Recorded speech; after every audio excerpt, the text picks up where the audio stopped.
What was the most insane tattoo request you heard at a tattoo parlor? I was asked by a research lab to tattoo 3 hamsters which were identical, like a little symbol on top of 2 of them so each could be distinguished. I wasn't sure if it was real or not as the interaction was over the phone.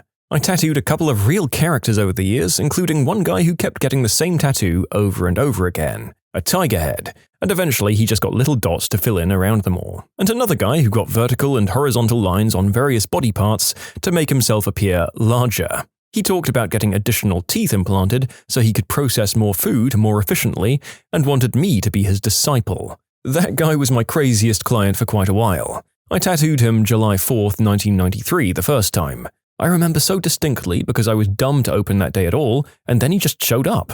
He just wanted lines, maybe 20 in all, like on his shins and forearms. Not his junk. I can see where everyone's mind is going. He wanted to either appear taller or wider depending on the spot. I told him $80, which was outrageous at the time. He agreed, peeled off 4 $20 notes, and we went to work. I remember when I did the last one, he just booked it. He grabbed his shoes and ran, before I could even spray him down or apply whatever bandages I was using those days. Exactly 6 months later he shows up again, wearing a straw hat with no top to it, just the brim, and wanted me to add arrow points to the lines, some going in and some out. He clearly had a plan in mind. Same deal, $80, even less work. This time though I got more info about why he was doing it, that whole appearing bigger thing. He came in one more time after that, no tattoos, just propositioned me with the disciple thing, which I honestly would have discussed, but there was another guy in the shop who was asking questions the first guy didn't like for whatever reason and he just took off, never to be seen again. I had to go into a tattoo parlor to do some human trafficking education. The owner was very receptive. As I was showing him the tags used by traffickers active in our area, he became visibly uncomfortable and started calling over his artists. It turned out they'd done dozens of one of these tattoos. They thought it was a fad. When I asked if any of the women to whom they'd applied these tattoos had come into the shop alone, the owner turned as white as a sheet and started crying. He had been branding people into servitude and never known it. And please stop asking me to post images of the brands. If a trafficker finds out that their brand has been made public, they'll cut or burn it off their victims and then rebrand them with something else. When I went into my current tattoo artist for my first tattoo, I made small talk and asked him this same question. He had had an exotic dancer come in and ask for a star tattooed on her butthole with cursive script on it saying, "I'm a star." While he was tattooing her, his wife and 7-year-old son surprised him with lunch as someone who takes their clothes off for money kneeled face down, butt up, holding her cheeks apart, getting her butthole tattooed. Apparently both the wife and the young lady were very chill about the situation, but my artist didn't like having to explain why daddy was putting his art in her butt. Oh, please God, let that tattoo job be a short one. Like just a real basic star. Because the longer that job goes on, the greater the likelihood of taking a toot directly to the kisser. And there are certain things you're just never going to go back from in life. I'd say taking a guff of butt breath to the face while you tattoo a star on an exotic dancer's poop shoot is one of those things. I worked in a tattoo shop for many years, and I've got to say, we all had a good sense of humor, but one that stands out to me as being extra hilarious was an older, gay gentleman who got a huge violin on his back, like from his butt crack to the back of his neck. We of course asked why he chose that, and he said, "My partner plays the violin, and he wanted to be able to play me from behind." And we were like, "Oh!" Also, when we got to the lower part of the tattoo, near the butt, he stood up and revealed that he was wearing breakaway pants and proceeded to sit completely au naturel for the rest of the tattoo. The artist doing it was so uncomfortable, but the rest of us were dying from laughter. Great day. I miss working there sometimes. I worked in a tattoo shop that my friend owns after I graduated high school. One day, a gay couple comes in and one of them says he wants a dartboard on his butt. Okay, I thought, a little odd, but fine. I don't really care because I'm not the one doing the tattoo, my friend is. Anyways, after he says he wants the dartboard, he clarifies and says he wants it regulation-sized. The initial confusion took a moment and I thought, no. This motherfricker wanted a regulation-sized dartboard on his butt with the bullseye as his butthole. And he fricking got it too. Tattoo artist here. I recently had a man come in and ask about getting a name covered that was placed right above his family jewels. He brought in a drawing of a tribal dragon that he did himself. After I explained that this drawing really wouldn't work for the area or the cover-up, he said, "I guess that spot wasn't a great place to put my daughter's name, huh?" After a really awkward few moments, he left, and I didn't end up covering it and haven't seen him since. I dated a dude that had his son's face tattooed right on his lower belly by his belly button. It was a nicely done portrait of a 6-year-old. The problem was that any time I went south of the border on him, it would be an eye level. Super uncomfortable. I had a couple of junkies come in. She put on lipstick and kissed a piece of paper. Her man said he wanted that tattooed on his butt. He then put lipstick on himself, kissed the same paper, and she wanted that on her butt. My boss told me to do it. I got everything prepped and then backed out. I just couldn't. They were both so nasty and scabby and strung out on crystal that I was scared of catching something even with the mask and gloves and antiseptic. My boss was angry, but I think more disappointed. He ended up doing them himself. He had never had an apprentice before and was kind of pushing me too fast. I had a few nervous breakdowns because of him, and I think him being mad was more about trying to toughen me up and less about refusing the tattoo. I don't tattoo anymore, but I think if I did start up again, I'd be a lot more confident now. He just didn't know how to teach without tough love, and I didn't know how to handle the pressure of permanently putting art on someone's body. In retrospect, I should have done the tattoos. They were both crystal heads, so the odds of them caring if it looked bad or not were pretty slim. My wife's friend is a tattoo artist. She said her most memorable was a young woman who came in and wanted Johnny tattooed on her chest because she loved her boyfriend so much. Said boyfriend showed up at the tattoo parlor after she'd finished so she could show off her new tat. They ended up getting in a huge fight and he broke up with her. A couple of months later, girl comes back in with a different guy for another tattoo. Says to the artist, "This is my boyfriend, Johnny." I'm just imagining this chick walking into bars shouting, "Is there a Johnny here?" until someone answered, "Yeah," and then, "Here's Johnny." I was being tattooed once and this guy walked in, super strange, and I could tell something was off about him. He wanted some kind of Japanese symbol on his forehead and my artist, the shop owner, asked him if he had any other tattoos. The guy said no, and the owner told him he wouldn't do face tattoos without him having other tattoos. The guy proceeded to just stare at us all for a solid 2 minutes without saying a word. Wide-eyed, like we were from out of space and told him the earth was flat. Then the artist says, "Sorry man, I can tattoo the symbol on you anywhere else, but I won't tattoo it on your face without any other ink." The guy continued to stare at us, says, "Okay," slowly turns around and walks out the door. We thought he was going to come back and kill us. I asked our artist about his policy before the guy left, and he said the guy had no idea what a tattoo felt like, and your forehead would be one of the more painful spots. That and just face tattoos aren't the greatest idea. I was getting tattooed once, and this guy came in to get a tattoo of a diver swimming out of his butthole. Luckily, I was lying down, so I had an excuse not to look over, but the artist seemed kind of uncomfortable afterwards. Not me, but there was a story on Reddit about a girl who had John's treasure box or something like that tattooed right above her V. Then she had a kid with her husband, and after birth, the doctor turned to her husband and was like, "Congratulations, John, it's a boy." The guy was angry and left the room, and she told the doctor that John was her ex and her tattoo is still a problem for her husband. Well, I don't know if life just got in the way of her getting it removed or if she made a conscious decision to not go through the pain of it, but in any case, I hope their family is doing okay apart from that one wee awkward talking point. I can't imagine he enjoys going south of the border on her either. I knew a guy a number of years ago that had a tattoo on his thigh of a squirrel reaching up towards his nuts. I worked as a receptionist for 6 years in a popular local studio. I'm quite talkative and friendly, so I liked to chat to the clients while they were waiting for the artist to set up. A late 40-something-year-old conservative-looking woman came in wearing her work skirt and blazer. I signed her in and got her to complete the consent form and asked what she was having. She replied, "Oh, just some text down on my lower back." I replied that was cool, and then showed her into the room where the artist was working.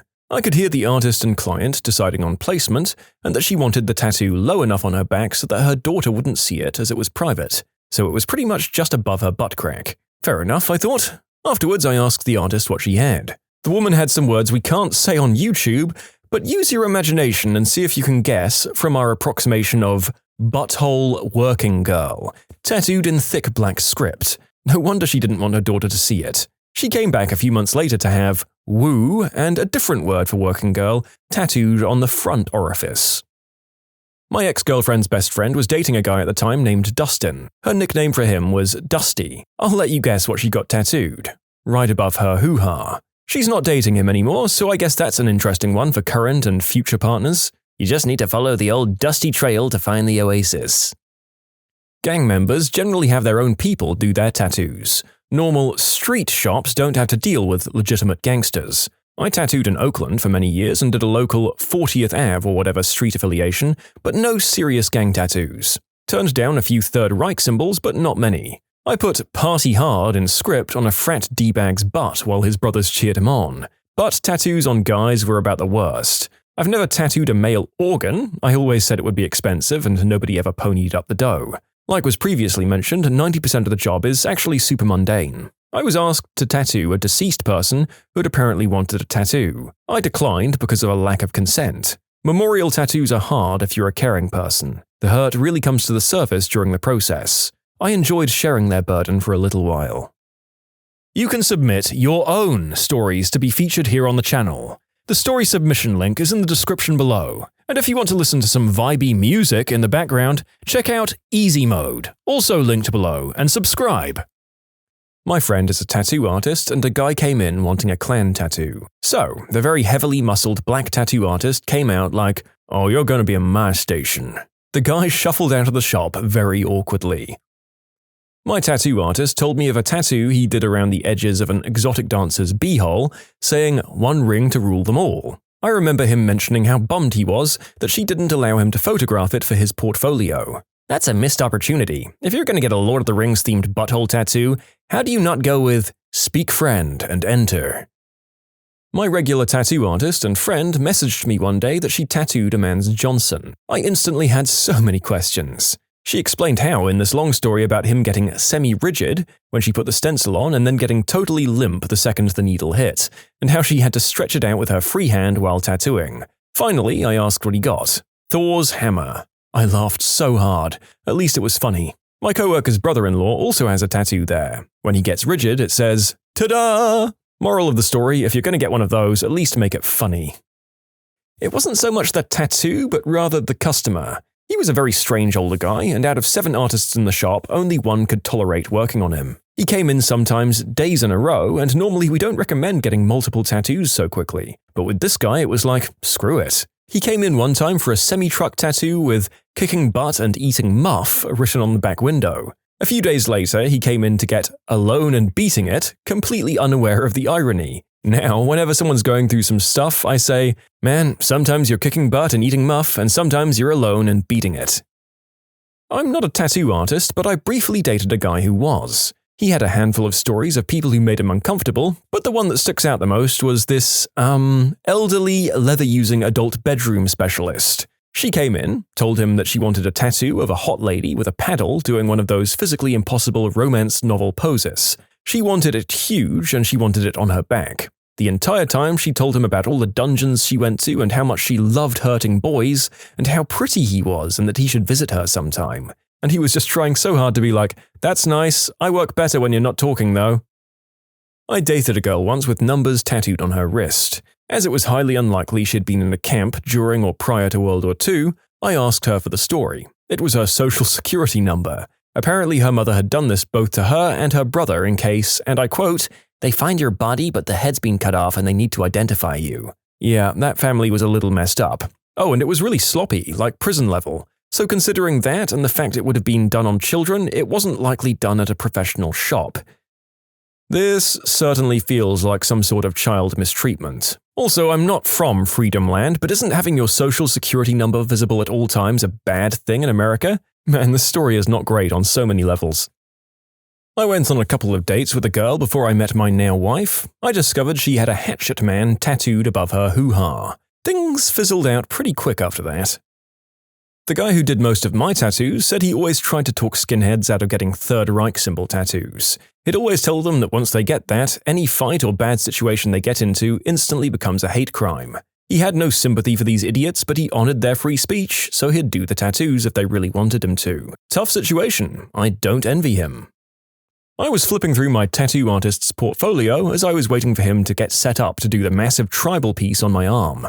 I got bad tribal a while back, and since it was pretty much unfixable as it was, the only solution was to go over it with a bigger tribal piece. Anyway, I'm flipping through and turn the page to an ultra-realistic black and grey portrait of the leader of the Third Reich on this one guy's ribs. I almost dropped the book. "Hey, Paulie, what the frick is up with this? You actually did this?" "Yeah, well, that's from my shop out in," and he mentioned a rural area about 2 hours away. "It's a little different out there." "Yeah, but I mean, you tattoo people who want this?"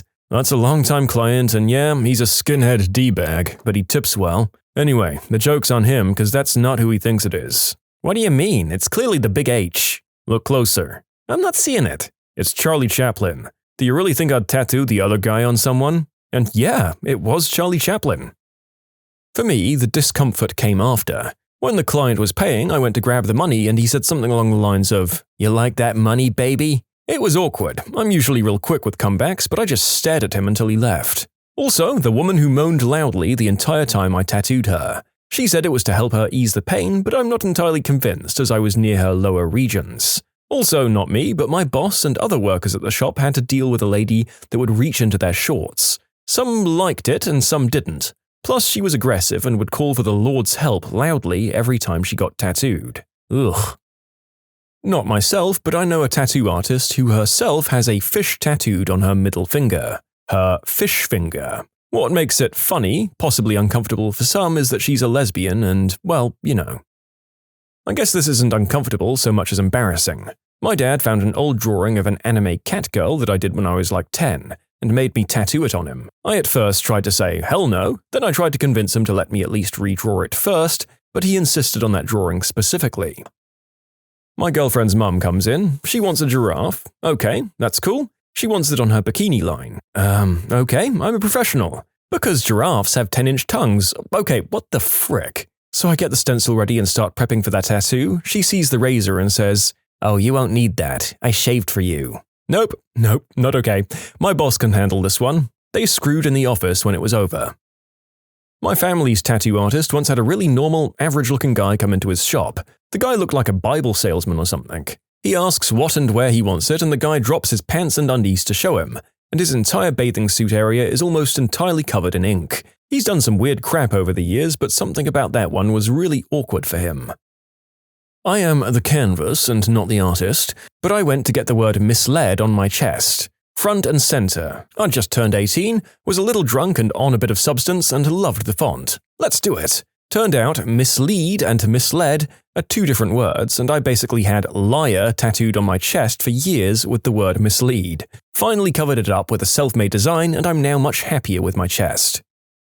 I asked the guy who gave me my first tattoo the same question, and his response was, "I'm not proud of this, but I used to work next door to an exotic dance club, and this lady wanted zebra stripes on her downstairs area. Notice that I didn't say on or above, inside her hoo-ha. I kept telling her the same things over and over. The skin there is not meant for that. Not only will it not look good at all, it will fade very quickly, and it will frickin' hurt worse than anything you've ever experienced." But she kept upping the price more and more every time I said no. So eventually I just said screw it and basically just annihilated the stripper's V-hole with some zebra stripes. I would have felt weirder about it, but I'm a guy who's tattooed about 50 male members in his life, so there's that.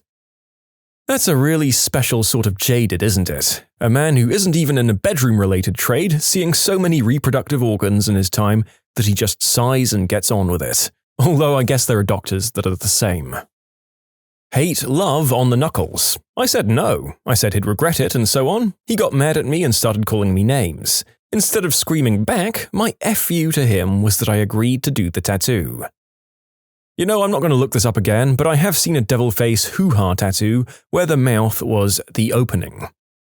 You know, I did meet a guy once, a friend of a friend, who, within the first hour of our meeting, pulled out his member to show me he had a knife tattoo. He said, "It's cool because it looks like I'm stabbing my girlfriend in the hoo-ha." This girl I knew wanted to get a tattoo of some clunky inspirational quote that said, "Accept your destiny and the unknown," or something like that. The tattoo artist drew it out on her before he tattooed it. It said, "Accept, E-X-C-E-P-T, your destiny and the unknown." And the girl was like, No, not accept, the other one, accept, with an A. The guy's like, "Oh, right," and changes it. He shows her and gets the okay to proceed. He finishes it and shows her the final product. A-X-C-E-P-T, your destiny and the unknown. All of her tattoos are terrible. I have a Chinese dragon-styled tattoo. It starts on my chest with the head, then over my right shoulder, down my back, over the left hip and down my thigh. It's unfinished, but in 5 hours I managed to get all of the outline and a third of the shading done. Then the artist skipped town and now I'm having a difficult time finding someone to finish it. This was painful to have done and I love it. Definitely a conversation piece.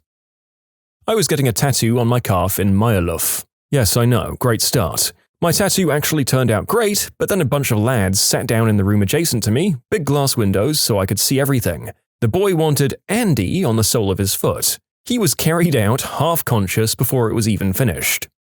What's the most ridiculous thing you've seen in court?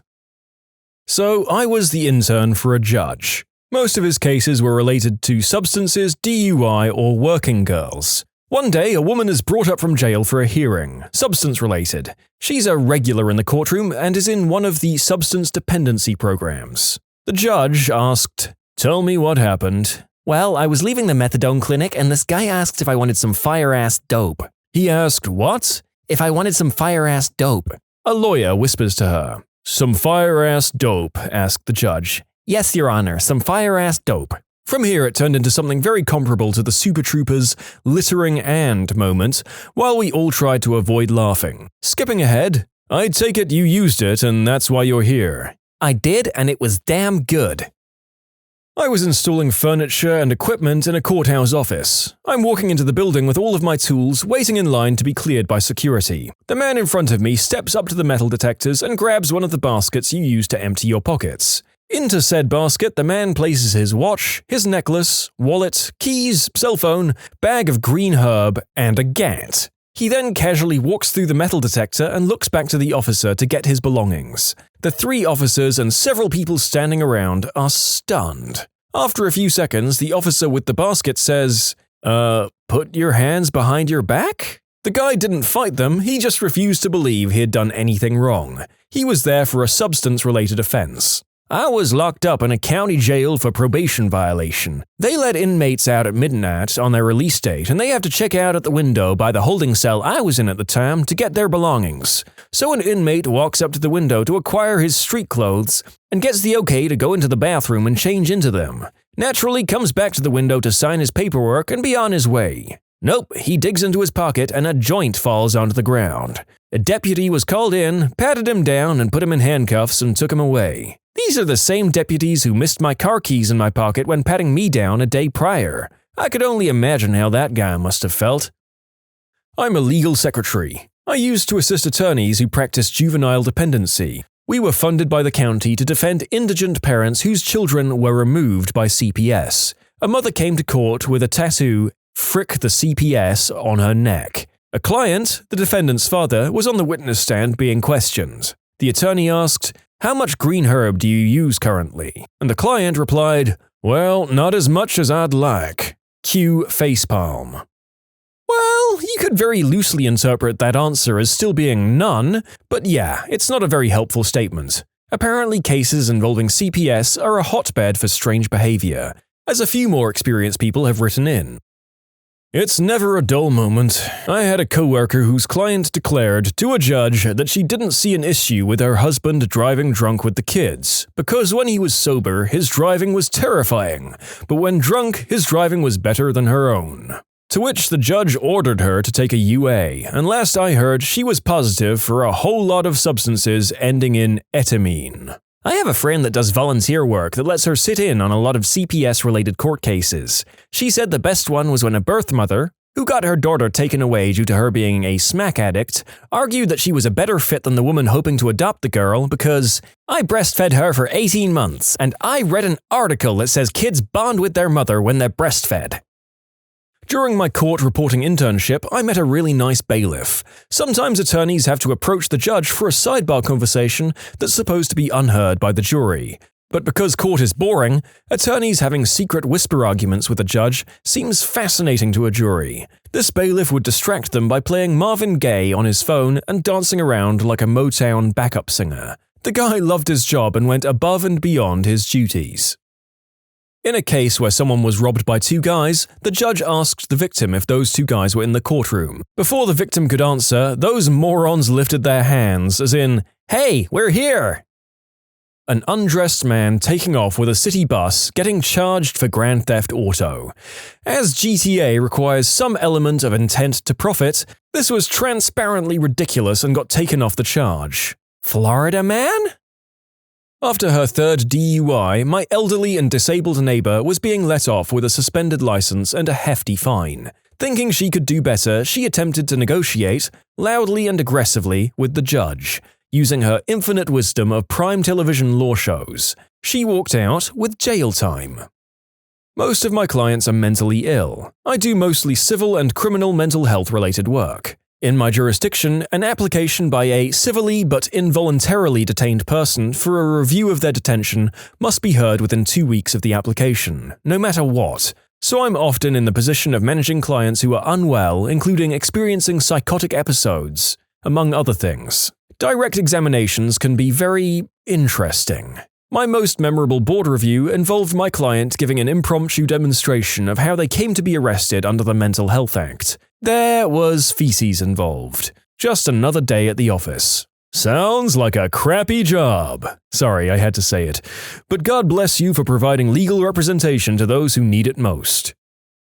A defense attorney was tased and tackled by federal marshals after the acquittal of his client. He had been insufferable for the entire trial and threw a fit when the marshals tried to bring his client into custody. Although his client had been acquitted in that trial, he was awaiting trial for a separate crime in another state. Thus, he was supposed to be taken into custody and transferred. His attorney shouted at the judge and tried to block the marshals from accessing his client, and ended up getting tased in the process. His conduct during the trial had been outrageous. So much so that the chief judge sought to block the guy from federal practice in the state. He had pro-hocked in and pursued sanctions in his home state. I saw a woman who wanted to plead guilty and not guilty. When asked by the judge, she explained that she did turn left in front of the other car and failed to yield, but she didn't mean to hit anyone, so she was guilty and not guilty. In the matter of the state versus the woman on the plead guilty and not guilty, we the jury find the defendant no. Schrodinger's mom. I was there to contest a $250 ticket, which was issued in error when the cop ticketed everyone in one lot for parking illegally on private property. Mine was the only car actually allowed to be there. So the guy who went up before me had been ticketed for parking illegally in front of a handicap-only meter, which has a red top in DC. He had brought pictures to show that there were no signs near where he had parked to indicate that red top meters are exclusively for handicap use. He lived in Maryland, he said, and was not aware of that DC law. Since there were no signs, he argued that he couldn't have known. From what the judge was saying, it seemed like he was about to excuse the ticket, when the guy, I can only guess thinking that this would somehow help him, threw in that he was in the Maryland Police Department, and as such, he was a very upstanding citizen who would never break the law knowingly. The judge immediately ordered him to pay the full ticket amount and advised that since he was a DC cop, he should probably make sure to familiarize himself with the laws he was supposed to enforce. I wonder if anyone's ever accidentally discharged a weapon in a civilian space, and then tried to get off the charges by saying, "It's okay, I'm in the army and it was a mistake this time." Same energy. A friend of mine works for the state's crime lab, mostly working kits to prove the unspeakable act and DNA tests, and she's frequently called as an expert witness to many unspeakable act trials in her jurisdiction. Once she said she was called to be a witness for an aggravated case, and had to explain how and where they found evidence on the victim. She starts explaining that they found traces of his DNA inside the victim and the correct term for a part of the female anatomy. And the middle-aged male judge stops her mid-sentence and goes, "Now, wait a minute, you said that word. What is that part?" And she had to explain in excruciating detail to a full court and jury what that part was, because the judge had never heard of one of those before. Yikes. I work with judges, and I'd bet he was trying to discreetly tell her to explain it to the jury. Since they have jurors from all walks of life with varying levels of education, judges, at least the ones I work with, go out of their way to kindly dumb it down for jurors who might be too embarrassed or timid to ask for an explanation, but need one to understand the witness. Self-depreciation is a good way to do that. To add to this exact same question would be the next one out of any experienced lawyer's mouth as well. Never underestimate the jury's ability to misunderstand testimony. Somebody in that box would have heard Volvo and thought the splooge was found in the girl's car.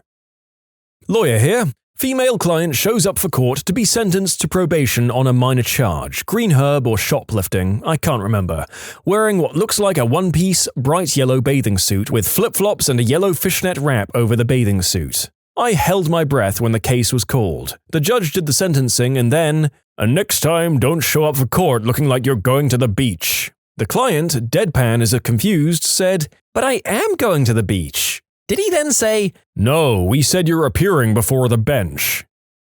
Nothing too terribly crazy. There was the lady who fake fainted during a hearing when the attorneys were at a sidebar. Like she held onto the chair as she got on her knees and threw herself on the ground like a 2-year-old having a tantrum. The judge and attorneys glanced over her way and continued speaking.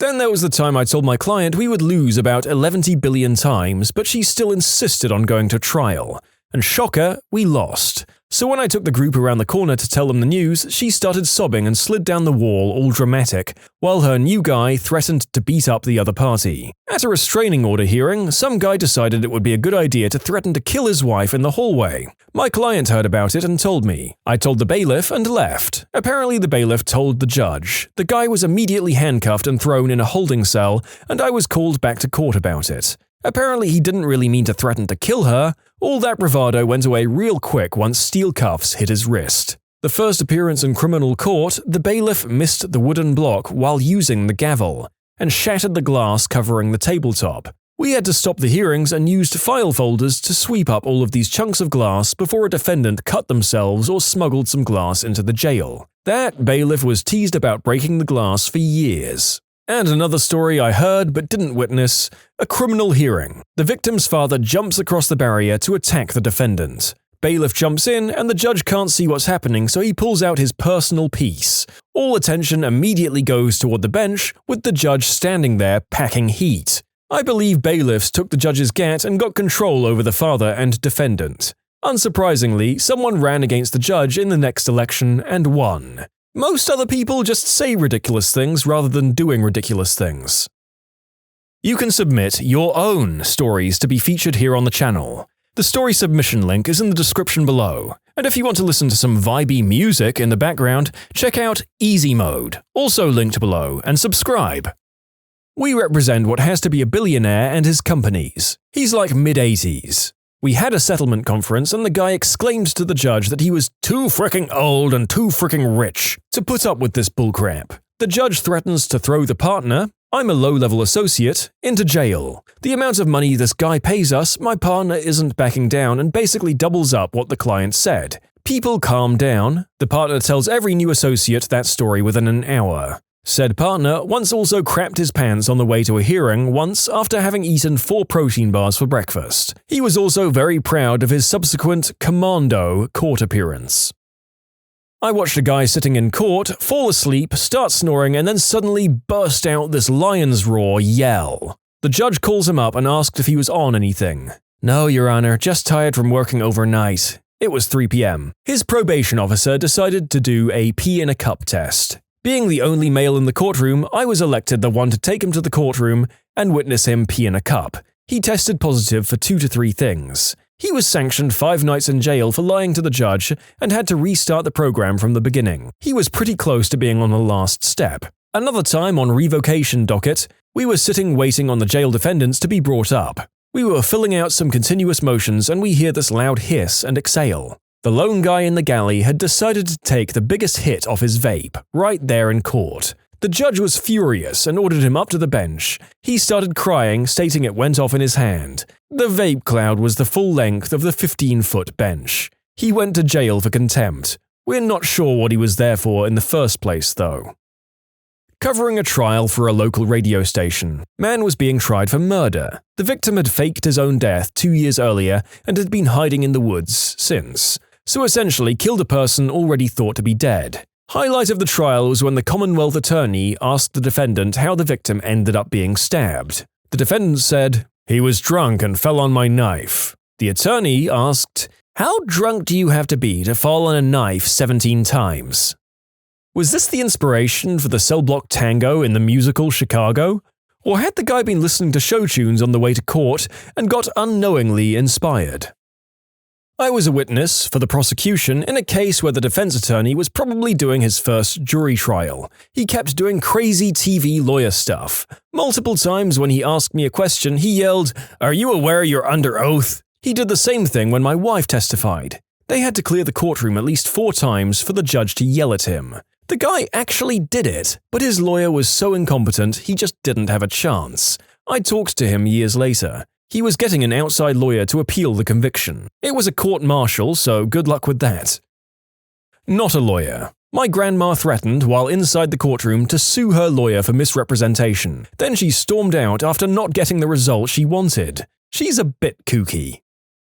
I was a juror. There was a horrible expert witness testifying for the defense on a murder trial. Everything he said was objected to and sustained. The prosecutor started to question him, and he couldn't answer a single question. He must have somehow triggered Siri on his phone, and it said, "It's okay if you don't understand." Expert witnesses have such a low bar to be considered experts, it's almost criminal. My dad is doing a bunch of expert witness and case review for the College of Physicians. He accredits hospitals around the world and he's won numerous awards. He is the top of his field. He was an expert witness against a woman suing another doctor, and that woman's expert witness was someone who had not practiced medicine in 3 years after no one in the hospital would work with the expert because they were dangerously incompetent. The expert was also working as a full-time real estate agent since leaving the hospital 3 years before the case.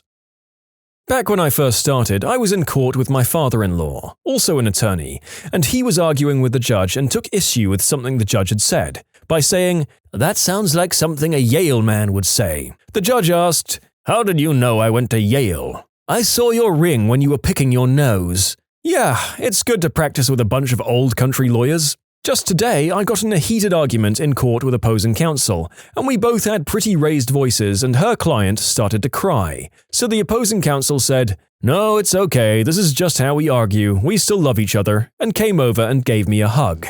The judge didn't say a word. Another time I was arguing that a guy should not get probation because he was refusing to take random substance screenings. He explained that he wasn't refusing, he just thought we were wasting our efforts because he'd just admit he smoked green herb all the time. Then there was the criminal defendant who came to court wearing a hoodie that said, "I came to F crap up," and the lady who pulled into the courthouse parking lot beside the sheriff's department in front of the K9 officer who was standing with his dog in the next parking space with a veritable pharmacopoeia in her car. The amount of people I've seen show up to court in pajamas and other ridiculous outfits is astounding. I had a friend who worked in family court during law school and she reported a guy showing up to a child support hearing wearing a shirt with dollar signs and money all over it, claiming he couldn't afford anything. Similarly, my client wore a fur coat to a garnishment hearing. She didn't have money, but she did have ratty old fur. I was an intern working for an attorney, family law. Annoyingly nasty divorce, leaving the courtroom, opposing party leaves first and we hold back a bit before leaving. Standard operating procedure. We go down the stairs and around the corner towards the exit and what do you know, it's the disgruntled former husband with a barrage of colourful insults and he's cranked the volume knob to about 12 out of 10. Enter me, about 6 foot, 175 pounds, clearly working for an attorney and in notably better shape than him. Confident he wouldn't try anything as there are cops everywhere, and one approaching to investigate the disturbance. I feel emboldened and step between my client and the opposing party and begin to say, "Hey, calm down now, man, now is not the time," or "Mother fricker punched me in the gut." I was not expecting that crap. I doubled over immediately. He got tackled by the nearest officer, cuffed and dragged away presumably to the jail next door. The partner is clearly trying to contain her laughter and our client is on one knee asking if I'm okay. Meanwhile, I'm dying of embarrassment and trying not to vomit up my breakfast. Heard this from a co-worker who was sometimes in the courtroom. I can't remember what the original offense was to bring the defendant to court, but the guy was really immature and a complete butthole. Wait for it. If there was a moment where the judge wasn't looking, he'd turn to his family in the gallery and smirk at them, just being a complete pain and belligerent all through the trial. Flipped off the judge at one point. The judge said something he didn't like, so he turned around, dropped trow in the middle of the trial, and spread his butt cheeks apart. The judge got a full view of this guy's butthole and ball bag. He and his family all had the audacity to gasp and heckle when contempt of court got added to the docket. I love the idea of a court going full-blown sitcom audience, boos, cheers, and laughs. Let's get it all in there and make a real-life Judge Judy courtroom. I'm a family law attorney, so I see a lot of people at their worst, but one case was absolutely disgusting. I originally started out taking some pro bono cases, where the court specifically linked attorneys up with people with disabilities who could not afford attorneys. Generally, these people were very nice, and I enjoyed working with them to get them the help they needed. But this woman, she was one complete piece of garbage. I didn't generally get much information prior to meeting with these clients, and so I went into most initial meetings blind. When I walked into the room, I was initially confused because the woman didn't look like she applied to the program. She had the Michael Kors purse, an Apple Watch, and a Burberry trench coat. Keep in mind that one of the major factors for getting my help was intransigence. I got some information after the case that she continually used a significantly minor disability to get free legal aid to, in essence, harass her ex-husband. We began talking and she told me about how her ex was mistreating her children. I listened to her story and it actually made a lot of sense. Her son, who was nearly 18, actually left her ex's home to come live with her, and her daughter had made a 911 call, which I read the transcript of. So I looked at the file and was a little confused to see that this woman had lost all visitation rights to both her kids. This was a big deal because it almost never happens. Even substance adult parents generally get supervised visitation. She had nothing. When I asked what happened, she told me that the judge was corrupt. I knew the judge well, so I told her that I didn't believe that was the case. She then proceeded to regale me with information about how the judge was in a secret lesbian relationship with her ex's now wife. Once that was out, it was all she ever talked about. She had pieces written online about it, and she actively told me time after time that she could prove it. She talked about it more than she talked about her kids. Fast forward a couple of weeks before the hearing, and I get a stack of printed text messages from the opposing attorney with hundreds, if not thousands, of texts between her and the daughter she was to have absolutely no contact with by court order. The texts went from bad to worse. The daughter was 8th grade or so, and it was clear that the mum was manipulating the daughter to skip school and have secret rendezvous where the mother would buy her expensive clothing. So that was definitely a major strike against her, and was most likely enough to deny any request she was seeking. But there was so much more, including racial slurs, bigoted generalities, and constant coaching to leave her ex's care. The worst, though, was a text chain where the daughter actually called her stepmom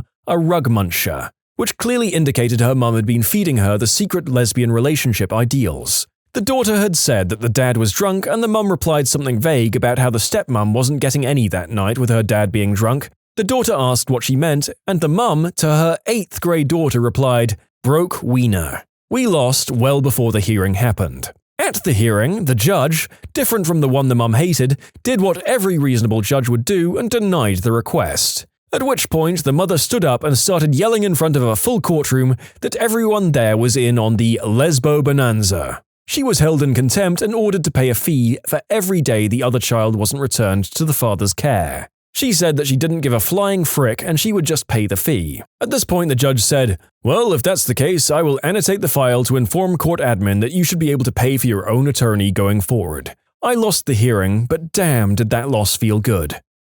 What's a bad thing everyone should experience at least once? For many men, a finger in the butt. But for good reasons. Get your prostates checked, guys. Being humiliated for being a butthole. Some people need this to happen more than once. Poverty. It will make you appreciate what you have at least a little. Everyone should experience firsthand how money can destroy close relationships and how quickly it can happen. I was dating a girl who had a lifelong friend with bad credit, like really bad. She wanted to buy a new car but couldn't get approved for a loan and asked my friend to co-sign. Then it turned out her credit was so bad she couldn't even use a co-signer. They wouldn't even issue a loan with her name anywhere on a form. So she had the idea, "Could you buy the car or get the loan and I'll just make the monthly payments until it's paid off?" I told her, "Don't do this, there's a reason why she has bad credit." Well, she didn't listen and bought the car for her friend. Her friend made exactly one payment to her, and the next month, nothing. She started ditching phone calls, and then we find out she moved out of her apartment. Suddenly, this girl's family, who my friend had known for 15 years, is pretending they don't know where she lives and has no way of getting in contact with her. A couple more weeks and an envelope with half a car payment, 3 weeks late at this point, shows up stuck under my girlfriend's doormat. The next payment comes due, and nothing. So now my girlfriend is making the payments every month on a car she hasn't seen in months. Her friend, who promised to make payments, is a payment and a half behind, and it's only been 3 months. The one thing she listened to me about was she kept a key to the car, so we had the idea we'd find the car and take it, since it was legally and morally her car anyway. So we spent I don't even know how many weeks every night driving around for hours, hitting this girl's hangout spots, friends' houses, family houses, etc., until one night we find the car parked in front of her father's condo. My girlfriend jumped in, took the car and drove it to another friend's house, who was going to put it in his garage for a while until things cooled off. We weren't 2 minutes gone before bad credit chick is blowing up her pager, yeah, it was that long ago, having suddenly remembered her number. Anyway, long story short, this was a lifelong friendship, and this chick barely even hesitated at the chance to steal a fricking car from someone who was trying to help her. I've been lucky enough that nothing like this has ever happened to me, but I have seen seemingly loving and normal families destroyed overnight in squabbles over money, namely family wills. Money can apparently ruin lifelong relationships, and we should take that into consideration when dealing with that. Minor car accident, so that you understand, even if no one is hurt, how quickly it can happen, how hard the cars jolt on collision, and how much hassle it is to get through insurance. It's happened where 2 drivers have driven into me in the past. I drove with real caution for months afterwards, and I'm extremely attentive to the road as a result. I pretty much totaled my first car when I was 17. No injuries, but it was my fault and I lost my license for 6 months. It wasn't my first offense. Fast forward 30 years and my driving record is spotless since then. While teaching my daughter to drive, I tried to impress upon her the hassle, inconvenience, and embarrassment of even a minor traffic accident, especially if it's your fault. I told her that she'd never truly understand the feeling unless it happened to her. Then a year later, it did. She was cut off by a truck on a wet road and wound up rear-ending him. She was cited for following too close, which was bullcrap, but whatever, and ended up totaling her car. She's mentioned many times since then how her attitude towards driving safety has changed. I'm afraid to say it, but I think in both of our cases, having a minor accident was just the thing we needed to understand emotional driving and avoiding dumb risks and defensive driving. It made us better drivers, although I'd hardly recommend it. I think it's important to get used or ripped off once by a supposed friend. My son, when a teen, would believe anyone. Any story, any hard luck tale. Then came the day a friend sold him fishing poles for way too much money and dropped them off.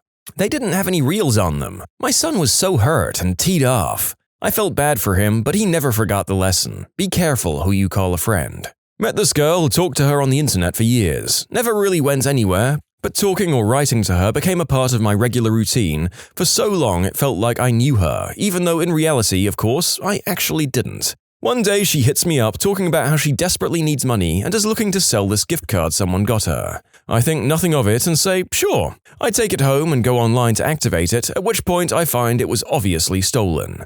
I go on Facebook and see that she's updated her status. Sucker. Take public transportation. I know a crap ton of people who've never taken it. I personally find it kind of soothing, except when I'm taking the bus home from work in the morning, i.e. right now. If I could drive, I'd be at home and in my bed. Coming from major cities with great public transport, this is so weird to me. I couldn't imagine getting around by car. Having a terrible roommate or flatmate, it really makes you appreciate future living situations, especially with a significant other.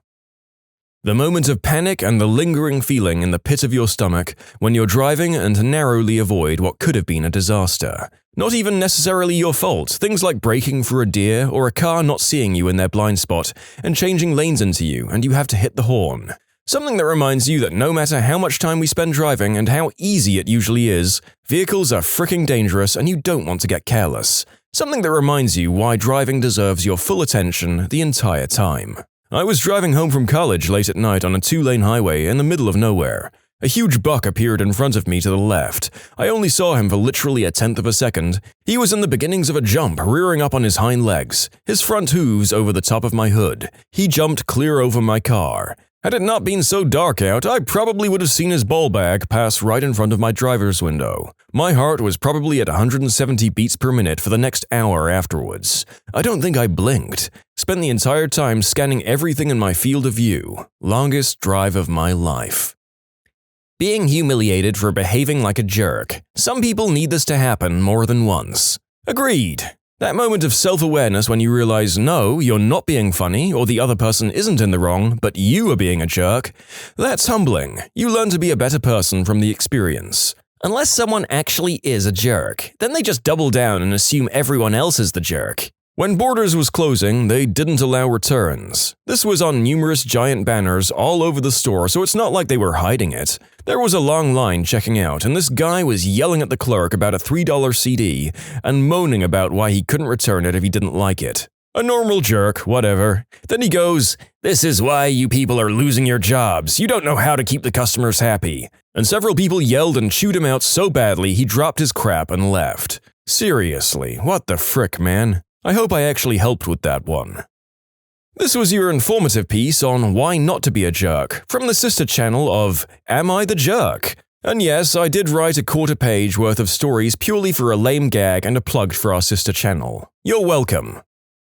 Working in retail and/or fast food service. Working those jobs really changes your perspective on what's an appropriate way to behave in those environments, and shows you that many people have no idea how to behave appropriately in them.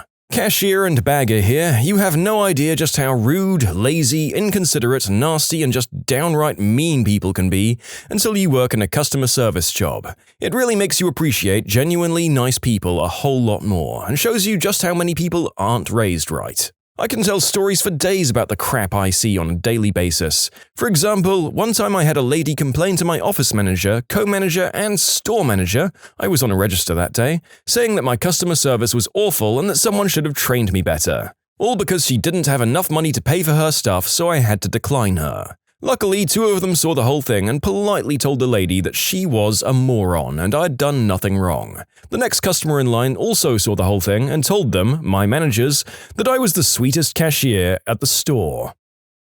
Being sick and having someone take care of you teaches you how to take care of others when they're down and the efforts and sacrifices you make. Also, being sick away from home, i.e. no one to take care of you. Once you've lain in a bed sick as a dog all alone, you appreciate everyone who's there for you. A relationship with a superficial or pretentious person. It makes you appreciate humble people even more. My first girlfriend was so standoffish, unaffectionate, and just plain rude. We were together for a year before we stopped talking to each other. At the time, I thought that was just what a relationship was, until I met my second girlfriend, who was so incredibly charming, warm, and affectionate. I didn't consider the first relationship as a waste of a year because it made me appreciate my second one so much more. Indifference from complete strangers when you're in a time of need. It seems oddly specific, but can really be translated in many settings, from being stranded and trying to hitchhike home to begging for money for your next meal. Given some time, you realize that a lot of people are real Fs. A lot of them are simply ignoring you completely, and some will go far out of their way to help. It helps you be a better person. Agreed. I got stuck out of town once, and I missed my last bus home, and not one person I stopped would lend me their phone so I could call my mum. I was about 12 or 13 and terrified that I'd have to sleep outside and would probably end up getting stabbed or something. Even then, I remember wondering why the frick nobody would let me use their phone. I'd let a crying adolescent borrow my phone if they needed to call home. In the end, I managed to find an ancient, pea-stained payphone that still worked, and called home with the bus money I had left, but I know I was lucky in that situation. This was about 10 years ago in the Midlands, England, for those asking. I do know that people probably thought I was trying to mug them, so you don't need to tell me. Being at the mercy of someone else after you've done something to deserve getting your butt whooped. I'm not saying that everyone should experience getting bashed, but I think there are a lot of people out there with attitude problems that have never experienced the consequences of their actions. A little fear can be enough to make people think twice before behaving like buttholes to others. Again, I'm not advocating violence, but the stomach plunging into your feet because you know you done effed up by being a tool to someone that isn't taking your crap? That, I think, is a valuable lesson in how not to behave as a human being. You can submit your own stories to be featured here on the channel. The story submission link is in the description below. And if you want to listen to some vibey music in the background, check out easymode, also linked below, and subscribe. Failing at something, because after that, you'll grow and be able to 1. Achieve more, and 2. Use it as motivation, before 3. Knowing that failing is okay. Near-death experience. You never really appreciate the finite nature of your own life until you've breathed what you believe to be your last breath, to then have it all go black. You wake up exhilarated like nothing you've ever felt since or before, the air on your skin that you've never realized before, the feeling of air filling your lungs as you breathe, the smells and tastes are all amplified. It lasted for at least a year, and the urge to savor every little thing in life and see all the previous annoyances as petty and meaningless in the grand scheme of things. It also puts into perspective the sheer terror of death, and I believe it gave me a greater level of sympathy for those that aren't as lucky. I think everyone would be a lot less violent and warmongering if they'd felt the emptiness of death. This was one of the important tenets of Heidegger's philosophy. Basically, he was of the opinion that it's uniquely human to come to terms with your own mortality. Most of our lives are spent trying to ignore that fact, or think around it via religion. But to him, that was denying our uniquely human existence. Only through near-death experience or deep, honest introspection does one actually face that their life is finite. I never really thought about religion as a means of avoiding thinking about one's own mortality, but it definitely is for many, I suppose. For the record, it also means a great deal of other things to different people as well. Laying a beloved pet to rest. I had to say goodbye to my best friend of 15 years, my yellow Labrador, this past Monday. Worst day of my life. I don't know if I can ever have another dog, as they'll never measure up to him, and I never want to go through this again. He slept by my bedside every night, and every night I'd reach down to him and pet him before going to sleep. Now, he isn't there. Go and hug your pets, people. I have to say goodbye to my girl, tortoiseshell cat, this next weekend. She has advanced liver cancer, and it's time. She's the most amazing pet I've ever had. I can't imagine the hole that is about to be torn through my family, and that has been torn through yours. I'm sorry for your loss. Pets can be the most amazing friends. Being broke. You appreciate what little you have and what it's like to earn hard-earned money. As someone who's been struggling to find a job for months, this really hits home. It's incredibly demoralizing, and it just makes me feel like there's something wrong with me because no one will give me a job. Especially with the older generation telling me to just hand out CVs, you'll get a job really quickly, because I did. Except they refuse to accept things have changed massively. And most places will literally tell you they don't take CVs in store, and if they're hiring, you have to apply online. For the minimum wage part-time job that 300 people have already applied for in the 2 days it's been online. It sucks. And if you have no experience, you're in even worse luck. Even the most menial, low-skilled jobs won't look at your CV twice if you don't have experience. And if you can't afford to work for free to get that experience, well then frick you, peasant. I'm in a similar situation. I'm highly educated, but I can't find a job in my field. I applied for simpler jobs and jobs that require no education, but I'm overqualified for those, apparently. I'm German, and here in Germany, you basically become sort of a social outcast if you don't have a job. People judge you, they call you lazy, and all that stuff. I'm collecting welfare at the moment, unfortunately, which is basically taxpayer money, and people get angry at me for that. They don't seem to understand that I need the money just to survive. Just get a job, so you don't have to live off other people's money anymore. I'm getting welfare because I can't find a job. That's the whole point of it. Also, I'm obviously not living a luxurious life. I've written more than 300 applications, but no one cares and people still call me lazy. Being broke, going hungry, and being completely alone. Being a server and waiting on a table of people that treat you like a servant. Server here. Last night, a guest at a table slapped me, but he'd already written his tip, $80, and I just took it. I've never felt that way before. He was a doctor, very wealthy, and put his arm around me in a brotherly way, but he was drunk and slapped me a few times in the face. But I need the money to pay for summer classes because in Texas, you don't get student loans for the summer courses. Heartbreak or being broken up with. It's awful, but I think an important growing experience. Shoot, I went through that with my first breakup. She was the first girl I ever loved and the only one to this day. Luckily, my buddies were there for me, but it was humbling. I was a mess, I just kept crying for days. And then I had a 3-day train trip, on which I could also barely keep it together. I know men crying isn't necessarily wrong, but it just felt so unnatural. I didn't know I could feel so bad. But it was a good learning and growing experience. In an interesting or happy twist, I ended up getting back together with the same girl 6 months later, and we've been married for 5 years now. Getting stuck somewhere far from home late at night and having to find your way back. It teaches you a lot of methods that might be useful in a bind. Watching someone die. When I watched my grandmother die, I looked at my dad holding her hand. At first I thought to myself, I'm going to do the same thing too. Then I thought, someone's going to watch me die too. It was at that moment that death no longer scared me. Death started to scare me again when I buried my father. Treasure that gap between losing your grandparents and your parents. When there's no one above you in the chain of mortality, things look a lot different. My only 2 pieces of advice are, tell your parents and grandparents and children that you love them. Regularly. I almost feel bad telling people this, because there are those that it's not true for, but I did get to say it to my dad in the last conversation we had before he died. That thought brings me some peace. Also, write a will. Dealing with an estate is a pain in the butt. Dealing with an estate without a will is a major pain in the butt that no one needs. There wasn't any fighting over assets, but just tracking everything down, paying necessary taxes, paying for the funeral and disposing of various assets was incredibly difficult while I was in the middle of mourning. Thanks for your contribution to the stories. These are wise words, and I hope it's a long time before the rest of us have to put your lessons into practice. Running through fields of wheat. So naughty. Telling someone that you have a crush on how you feel. Most of the time, they won't feel the same way. You'll feel like crap, and you will get over it, and then you realize that life goes on, and that person doesn't have as much control over you. Getting used to rejection is a powerful superpower.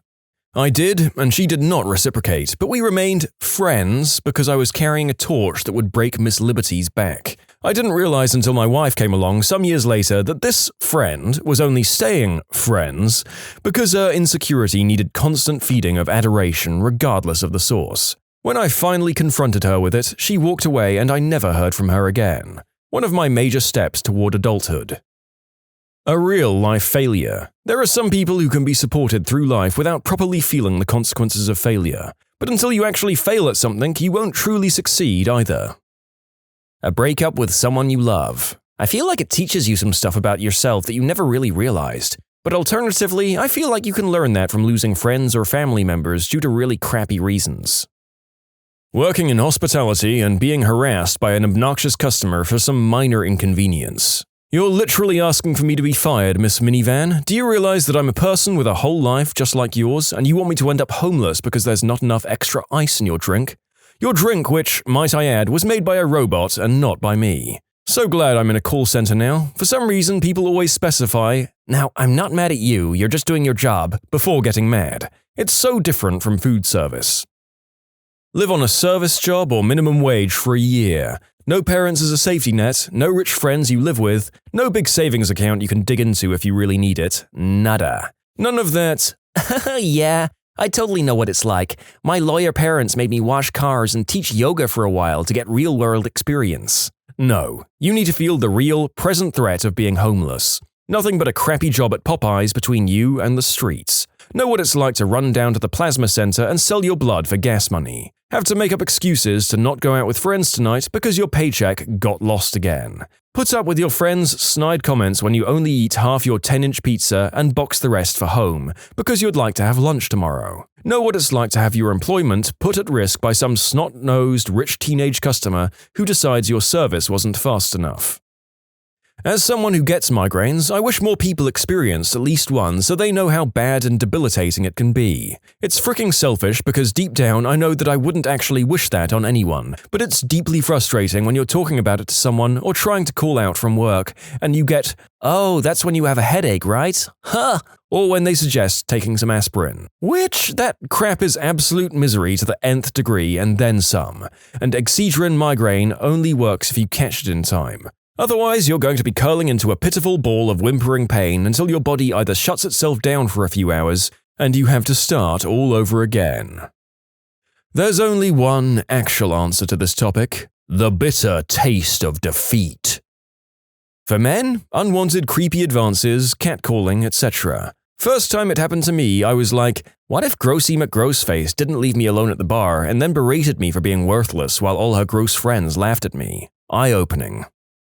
Visiting Auschwitz in Poland. It's an awful place to be surrounded by and is definitely not a positive experience whatsoever. But when you're there, you get a better understanding of what it was like to be trapped there. You can no longer hear those stupid, edgy jokes about Jews. It makes me shudder and feels painful to even think about that now, honestly. And that can only be a good thing in my opinion. It's just not funny. Learn from history and be very conscious of what leaders can do to their people. Most importantly, though, pay respects to those who suffered some of the greatest pain and depravity the world has ever seen.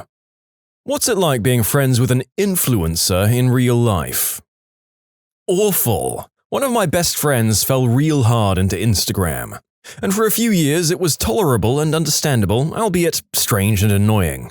Everything needed to be documented in specific ways, so lots and lots of photos, even if it took away from the moment. But the strange part was how, when it happened, she'd share things, and the captions always told a slightly different story than what actually happened. Like, just off enough for me and my other friends to say, huh, that has a weird quality to it. Fast forward a couple of years and she gets engaged. Boom! This was the catalyst for the worst of the influencer mentality to come out. I was in the bridal party and it was a nightmare. No gratitude, just demands. Demands for expensive trips and expensive parties and all kinds of things that were above and beyond the means of her closest friends. And all the demands were because she had a following and had certain expectations to meet. It was really heart-wrenching to witness someone belittle their best friend and maid of honor for trying to plan a sweet bridal shower because it wasn't going to be at an expensive restaurant or art gallery. It reached its peak for me when, after the in-state wedding became an expensive destination wedding, there was the demand for an out-of-town bachelorette party a few weeks before. I was honest and said I couldn't afford the bachelorette. Mind you, I made about 1,000 sacrifices over these months to afford what I could, and I was promptly bridezillaed and told I ruined the whole experience and that I was an awful, fake, inauthentic person. It got so bad that the bridal party fractured and disintegrated.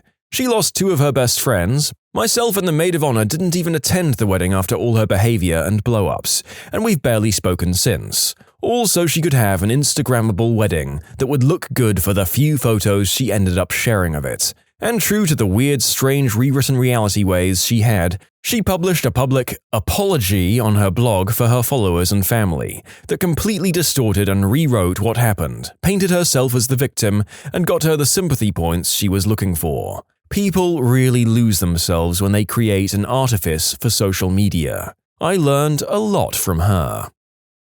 I dated one, not super popular, but followers in the 100k range last time we spoke. I remember a lot of getting ignored and only receiving nice gifts or acts of kindness when they could post about it. Asking me to go nice places, they didn't drive, only to leave me on the beach somewhere while they took pictures. Huge strain on the relationship, especially when they started to get bigger and there was more demand for content. Maybe I'm too cynical, but I could see myself dating an awful, vapid, but attractive person over a summer to bum off the expensive trips and gifts for a few months before leaving. Am I a crap person for that? Actually, don't answer, I'll be happier that way. She hasn't come to anything I've invited her to in 5 years because she only goes to events that further her business. Regularly says things like, "We're all using each other for something." Sometimes she texts me the exact same thing, word for word, over a couple of days, and it's obvious she just copy-pastes the same thing and sends it to all of us and then forgets who she sent it to. She still reaches out to me multiple times a year and claims I'm one of her best friends, but it sure doesn't feel like it. I've told her as much, but she just says, "This is my life now, my business comes first, and if you can't accept that, then I guess you're not a real friend." I worked with YouTube influencers in my last job with an agency that paired sponsors with these celebrities. I basically did the grunt work like insuring hotels, plane tickets, getting coffee, running errands, and meeting with the talent to ensure they were where they needed to be, like events, conferences, trade shows, parties, or whatever. Over time, you make friends with others who are in those positions, especially when you're running errands for some entitled pseudo-celebrity. The nicest YouTubers were the animators, always calm and understanding. The worst were the family vloggers. I've met all the big ones and I never met one that wasn't a completely different person off camera. The kids are always spoiled and no one disciplines them, so they're running around breaking things or acting like idiots. And no one can yell at them lest their influencer parents find out. A close second is makeup YouTubers. Pretty mundane, honestly. My friend is conventionally attractive, and if you look at her social media, you'd think she were a supermodel millionaire who goes on tons of trips. She's actually chronically unemployed and has an income of less than 10k a year. Her boyfriend makes about 60k, which is enough to afford them a very nice 3.5-bedroom apartment, and she has tons of props she uses to make each room look different from day to day, so it seems like she's always in a new, exotic place. They take 2 trips a year to fun, tropical places in which she takes many photos and posts them as different places throughout the year. She's very kind, considerate, and a sparkling personality, but whenever we hang out, I tend to be a shoulder to cry on as she laments about her lack of success in life. It's quite sad, honestly, but with her creativity and personality, I think she'll achieve her dreams eventually. This is the most wholesome response I've seen in this post so far, yet it still manages to be sad. If anything, because she's actually a nice person, like you say, that actually makes it sadder than other responses I've read. It's annoying as frick. One of my buddies is constantly filming everything we do and posting it. It's to the point where people walk up to me on the street and ask me about him because they've seen me in his posts. I have no idea who they are. It dominates everything he does and has severely impacted his personal relationships. He can't keep a girlfriend, and it's clearly related to this obsession of his. He does occasionally get some cool stuff out of it, though. After pretty much kicking him out of my life because I don't want to be continually posted online, we come to an understanding that when he's about to take a pic or video, he hands me the phone so I'm not in the shot. That works okay for me. Friends with a high-profile athlete who's pretty popular on Insta. He's always on the phone and never lives in the moment. If we're doing anything fun, well, it basically didn't happen unless the world knows about it. It's just annoying. I can't imagine living for the approval or satisfaction of others. This was my ex-girlfriend. I couldn't eat before she took a dozen pictures. We went hiking and had to turn around less than a mile in, since she spent an hour taking photos and posting videos. Service connection wasn't good enough, so we went to the trail ahead. She had to post, or else people are gonna think I'm broke or depressed and they need to know I'm traveling. She lived her life through her phone. I post travel photos and have about 200 followers, 200, not 2,000 or higher. My friend somehow thought that was influencer status and decided to copy me, except she quit her job so she could travel more and grow her brand. In 2020, she lost her apartment, her car, and still hasn't found a job, but calls herself a professional influencer all the same. Professional influencer? Jesus fricking Christ.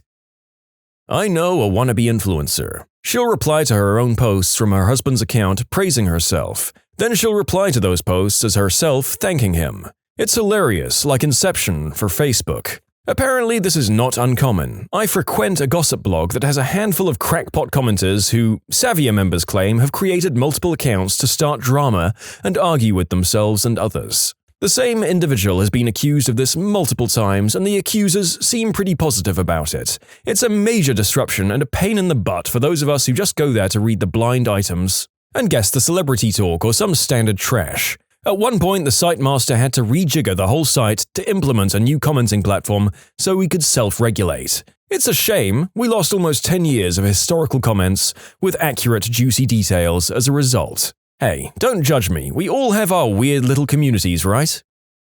Ugh, fabricating workplace drama with yourself? That's enough internet for the human race, I think. Let's burn it all down. Oh wait, I need it for my job. Damn it! Anyone want to buy cassette tapes of these videos from me via snail mail instead? To be honest, it's really crap to be friends with one. I feel like I've been completely forgotten about and like I don't matter anymore. I think that's just some weird misguided jealousy, but it still hurts because I miss talking to my friend. Depending on how far down the narcissism hole you think your friend has gone versus how normal they still are, it could be worthwhile having a chat about it or sending a brief text like, "Hey, hope you're rocking your online life. I miss chilling like we used to, and I'd love to hang out off the grid sometime. Let me know if you're down." But I don't know, that could be too cringe. I mean, I threw up a little at the rocking your online life part, but it is great advice, from most of these posts actually. Sad. In the beginning, they started because they got offers from brands because they were so popular on Instagram, and it was a lot of fun for them. Now they don't ever post pictures or videos without a filter. Rarely ever like a picture on the first try, and don't you dare post any pictures of them without getting their approval for it. Imagine trying to get a group picture with all of your friends for your birthday, but having to take almost 100 shots to get that one of your influencer friend that they're happy with. Also, in the beginning, I would like and comment on all of their posts, but now that's not enough. They expect me to message it to others, share it on my stories and my page. Something about the new algorithms and likes not being important anymore. I hate posting stuff to my page, but I do it anyway to be supportive. It's so tiring. They do get free things sometimes though, that they sometimes share with me. Not worth it in my opinion. My cousin is a wannabe influencer. She kept denying family photos at a birthday party, so her mum told her just not to be in pictures anymore. Haha, idiot got a reality check. So incredibly annoying. I actually ended up cutting her off because everything had to be a photo opportunity. We could never just go out to lunch or see a movie without it turning into a photo shoot. She never did anything with our friend group unless it was aesthetic. And even then, she was so focused on getting us to take photos that A, she didn't get to enjoy the activity, and B, it started bringing everyone else down because they couldn't participate either. And this sounds so petty, but she could never just show up in a t-shirt and leggings. Because photos, obviously. Like even sleepovers and movie nights had to be a big production, and sometimes you just need to stuff your face with popcorn and look like a slob. It's good for the soul. She'd also complain a lot about how hard her job was. Our friendship group at the time consisted of an EMT, 2 nurses, a teacher, and me who was juggling university, tutoring, and working retail. Like, I'm sure she had challenges and all jobs are hard sometimes, but girl, you get paid to take selfies with free stuff and show up at events looking pretty.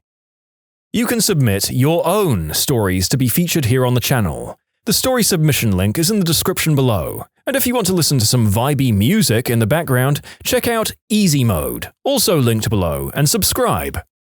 Mine became a horrible, self-centered bully. Exactly as fake and staged as you imagine it to be, the on-camera moments are completely non-genuine. It is, in the end, just an acting or modeling job and not their real personality. The fake laughing in photos is always so cringe-inducing for me to watch. Then the photo is taken and the smile is instantly replaced with a furrowed brow as they decide whether the pictures are acceptable. No, they're not. They hand the camera back to whoever and restart the candid laughing all over again. I sold my place to one a while ago, one of those newly green, sustainable body positivity types. Pretty much everything about what this person projects as a social media image is as fake as it turned out. It was quite a sobering experience. She is annoying. There's no other word to describe her. I feel sorry for her because she's a person that needs attention all the time. We're not friends, but we live in the same house. Everything is fake. The attitude, the mannerisms, everything. It sounds stupid until you realize they clear close to 7 figures a year. One time we vacationed with them, and when we were out to dinner, they said to us, "1 second, we need to go and film a bit." And they went from our friends, who are calm and nice, to their, "Hey guys, we're in the beautiful south of France." Annoying people everyone loves to hate. I've got a friend with 75k subscribers on YouTube in a language other than English. It used to be about their weekend getaways with nice drone shots. It was interesting. Then gradually became about their lives. She gets her phone or camera out at sometimes random moments, which could get annoying. She got pregnant, and now everything is about the baby. Oh, that poor child. I'd hope that she's at least one of the ones that doesn't show the baby's face, but that seems like I'm asking too much for some of these people. Honestly, she's really nice. She hosted a book club in a bar I worked at and would always order wine or pretty cocktails for photos. But once everyone left, she'd sit at the bar and shoot the crap with me while drinking yard beers. My sister has tens of thousands of followers. We used to be best friends in high school, and she was my favorite sibling. I'm number 7 out of 8 kids in my family. I know my parents are crazy. Now I feel like I barely know her. It's like she's this shell of a person that she used to be. Seriously, I've never met anyone who could make me laugh as hard as she used to make me laugh. Now I just sort of want to blow my brains out when I'm around her. She's just so obsessed and fake now. It actually makes me really sad. My wife has a friend that thinks she's a Kardashian with her 80k followers and does everything for the gram. Her ex-boyfriend bought most of them, and she only gets around 50 likes per post. Not a friend per se, but my ex's sister is an influencer for beauty and makeup, with over 1 million followers on YouTube. She was so anxious and stressed all the time, horribly insecure. If she got some backlash or bad comments, she'd be so upset, was on a lot of anti-anxiety medication. And meanwhile, all of her posts are just her looking beautiful and traveling. She didn't have many friends either. That I saw anyway, just lots of fans. It looked like a terrible life. It ruined the illusion for me, that their lifestyles are happy and perfect, that is, and I'm thankful for being able to see behind the curtain. One of my friends dated someone that was really Instagram famous. He invited us to his house for a Christmas party, and this was when I realized how fake social media really is. The guy didn't have the car he paraded on social media. He had leased it, taken several photo shoots with it, and then given it back. His house was in a different city than he claimed. I don't think it was for security reasons, though. He said he lived in a very rich city, but his house was in a more modest place. He asked me to send him the videos I took at the party and posted them and didn't even tag me because I didn't have enough followers. The worst part was that all the social media people at the party just kept yelling over each other trying to make the next big joke, but none of them were funny. Dude has millions of people fooled. The part about always trying to make the next big joke but not being funny is incredibly relatable. I ran with a popular crowd in high school. I was a major D-bag too, and I regret it. And we all liked to pretend we were influencers. Always had our phones out, always recording things, and constantly trying to make videos like the Vines and the 30-minute Vine compilations we'd watch. At least we had the excuse of being dumb high schoolers, but man, was it cringy. I have a friend who's recently started trying to become one. It's so dumb. She posts half-undressed photos of herself with captions that have nothing to do with the picture. She spends hours getting ready for her iPhone photo shoots and has little time for anything besides content creation. Being an influencer is pretty much against everything I care about and stand for, so I envision us slowly drifting further apart. That crap is stupid. I'm not friends with any of my influencers anymore, but I used to work in San Diego nightlife, and I had to rub elbows with a lot of these types. I'm talking 1 to 6 million follower type girls who were brought into the club as promoters, back in 2016 when 1 million followers was a huge deal. The girls themselves aren't actually that bad. Some are crazy entitled, but for the most part they're there for business, and San Diego is a small enough town that reputation matters. The worst were the sub-suckers. Other girls who had fewer than 1 million followers who hung around to try and soak up subscribers and make contacts in the industry. Think of them like small-time actors who think they're a big deal because they've got a few pilots in production. I'm not big now, but you should kiss my butt because I'm the next big thing types. These girls would literally do nothing but take pictures all night or all day depending on the club and demand free bottles, extra service, and other garbage without ever tipping. F influencers. I went on a date with one and it was just frustrating. Pleasant enough girl, but she was on her phone a lot. I had sympathy since it's her job, but I felt ignored a lot of the time we were together. It's sad. You always watch them slowly mentally degrade. Always ends in full-blown NPD or them having literally zero self-confidence. Their goal is to meet artificial metrics in terms of likes or views or follows. For a lot of them, that's their definition of success or their goal in life, and if they're not hitting it, they've failed as people in their minds. So they go one of two routes. One is thinking that they're really not good enough and don't deserve to be liked, which leads to a lack of confidence and then becoming a shell of the person they used to be. 2 is narcissism, where they come to the conclusion that they're the best person ever and no one else knows what they're talking about, and every single flaw, fault, or mistake they've ever made is someone else's fault. That sounds like a rough life to live, and I wouldn't wish it upon anyone, to be honest. Not an influencer as such, but I worked as an animator for an educational kids YouTube channel for a number of years. My boss was obsessed with views and subscriber count. A big part of one of my colleagues' jobs was spending hours trawling through all of our competitors' videos and channels, putting all of their views and subscriber counts into a massive spreadsheet. He also couldn't work out why none of his employees were as invested in the channel as he was, and why we weren't all clamoring to do huge amounts of unpaid overtime in the name of furthering the channel's growth. When I got hired, the channel had just passed 1 million subs and 1 billion views, and both those numbers doubled by the time I left. This was a few years ago, before YouTube Kids was even a thing, but kids' videos always get a huge amount of views anyway. Last I heard, he had fired all of his remaining employees and was making unboxing videos alone in his house that got hardly any views. My sister was an influencer of sorts. She was on Instagram doing bodybuilding and was sponsored by a few protein shake companies. She didn't have mega fame or anything, but did have friends in high places. She was one of those B-word popular girls in high school, and that persona carried on into her influencer career. She was very distant from her family and cut off most of her old friends. The few times she did visit, she was very selective about who could be seen with her. She moved to another city to be closer to the bodybuilding scene, building followers up as she went.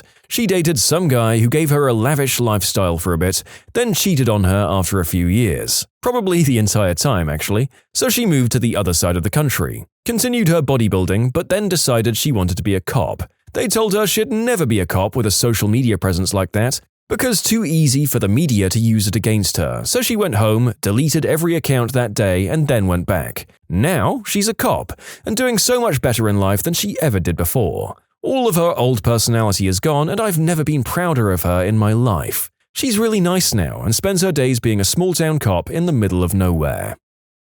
I've driven 3 hours, hiked 1 hour so they could take a couple of photos over about 5 minutes and then whined that they were ready to go home. Sometimes they'll buy unhealthy but grammable food, take photos of them licking it, and then throw it out. I also have a friend who, when overseas, will set alarms for like 3 a.m. to wake up and post their photos from the day at the peak time back home. I haven't seen them for a while.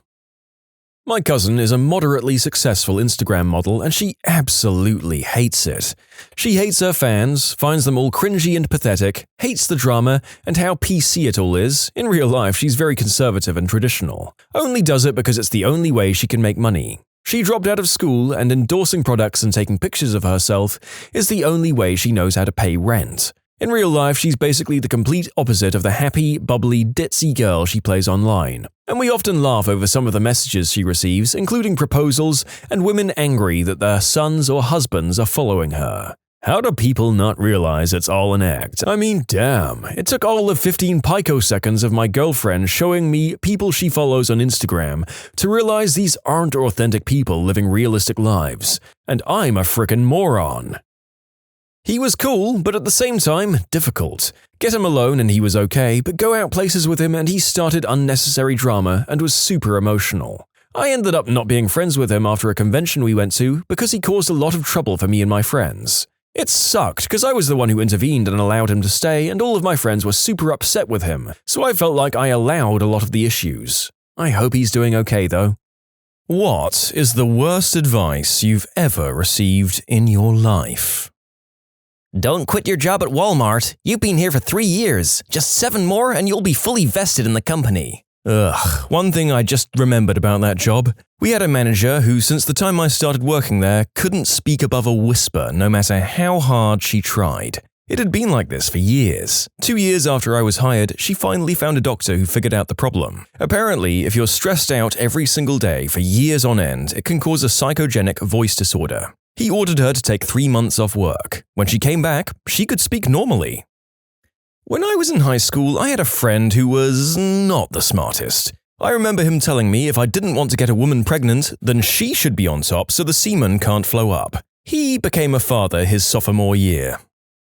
You know, son, there's really no such thing as cheating if you aren't married. The Bible doesn't recognize any relationship that isn't bound in the covenant of the Lord. So until you're married, relationships don't really exist. Thanks, Dad. You just indirectly explained why you're on your 3rd marriage. Had an uncle tell me that men could be allowed to fool around in relationships as it was their impulse to have as many children as possible. And women, well, look at a man other than your husband and you're a prostitute. I have some questionable family members. I called Kids Help Phone when I was a teen to ask for advice on how to help my depressed friend. They advised I find new friends. I wish I was making this up. To clarify, the conversation was very short. I explained my friend had been struggling, depressed, and with no motivation and isolating herself from others. Along those lines, it was a while back, and I asked what I could do. The only piece of advice they gave me was, let her sort it out on her own, and find new friends. That's it. Nothing to interpret or misinterpret, I don't think. We remained friends though, and she's alright now. Get used to it, my old boss told me when my 8-hour day shift job changed to a variable 8 to 10-hour night shift. This would effectively remove me from spending time with my wife and young children. I took his advice as a catalyst to engineer the greatest adventure of my life. Transferred to a job across country, hugely upgraded my living conditions for my family. New boss completely understood the demands of a parent and adjusted my work schedule accordingly. I'm so thankful for my new boss, but I'm even more thankful for the old one, for giving me the worst advice I've ever received in my life. There you go. Kinda seemed like the first boss might have been burnt out on their own life to be that callous about yours. You deserve your best life, folks. When my marriage was on the rocks, my dad said, "Son, go out and find yourself an older woman that just wants to frick and keep your marriage. She, my wife, doesn't have to know and you'll be getting laid and the older woman will just be happy without a commitment." Thankfully, I didn't go that route and my marriage is repaired and stronger than ever today. Oh, but the old lady who just wants to F is still lonely. Stop being so selfish. It looks like you're using an ad blocker. Please turn it off to continue viewing this page. I mentioned in passing that my boyfriend suffered from a terrible Charlie horse in the middle of the night. My bizarre space cadet of a coworker heard this and immediately interjected, frantically explaining that I needed to get him to a hospital because this was a surefire symptom of pregnancy. She also recommended that I call the news because my boyfriend is, well, a man. I guess she thought history was about to go down. Spoiler alert, he wasn't pregnant. She also believed that cheese made outside the US wasn't really cheese. Her mindset on most issues was difficult to explain. Just have kids. You'll figure out how to afford them later. When my daughter was an infant, my wife couldn't breastfeed, and my daughter couldn't digest formula very well, so I had to buy a special pre-digested formula for like $25 a can. I was at the cashier paying for the formula, and the guy in front of me was gathering his things. He said to me, "When my kids were babies, I wish I knew what I know now." And I said, "What's that? What do you know?" He said, "Babies don't need formula. All they need is sugar water. All the rest is a scam." And I was like, I'm so glad you didn't know that back then. Yeah, my brother had someone tell him that babies can start eating solids 2 to 3 weeks after their birth. The coworker who told him this has 2 children. A guy at my work told me once that as long as you don't physically block the exit, it wasn't considered the unspeakable act. I had just asked how to deal with my girlfriend who wasn't upfront about her interests. Yeah, I made a note to warn all of my female friends about him.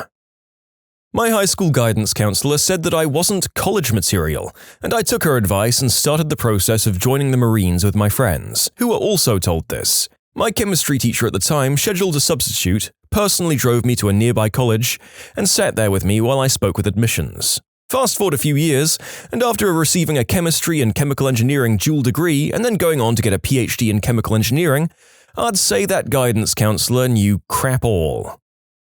Just listen to your academic advisor, they know what they're doing. Thousands of dollars added to cost of education, an extra senior year, and a withdrawal on record. Seriously, don't be afraid to push back on your advisors if you're concerned about what they say or do. Just don't fight back. Men act like that because they want to assert dominance. As soon as he realizes you've accepted his behavior, he'll leave you alone. The hard and fast rule for any human relationship is that any bullcrap you accept early on in that relationship sets you up to get even more bullcrap in the future. Guaranteed. I have an open door policy, so don't hesitate to see me if you have any issues at all. I learned the hard way never to trust any boss or HR rep that says that crap. Utilizing open door policies is a damn good way to get fired for being a troublemaker. I'm having an issue at work. My boss is a major creep to every woman. Doesn't matter how old or young. My coworker and I were talking about reporting him to HR because they have an anonymous line you can call. However, HR says nothing will ever come of an anonymous tip because they need to be able to have your name and interview you. Otherwise, people would just be calling in fake information about anyone they don't like. Nobody wants to be the first one that steps up and has their name out there and get in trouble. I just got promoted to my dream position by him, so I definitely don't want to risk it. Yep, sadly enough, I've heard that in most American companies, the last thing you want to do is complain about a higher-up to HR.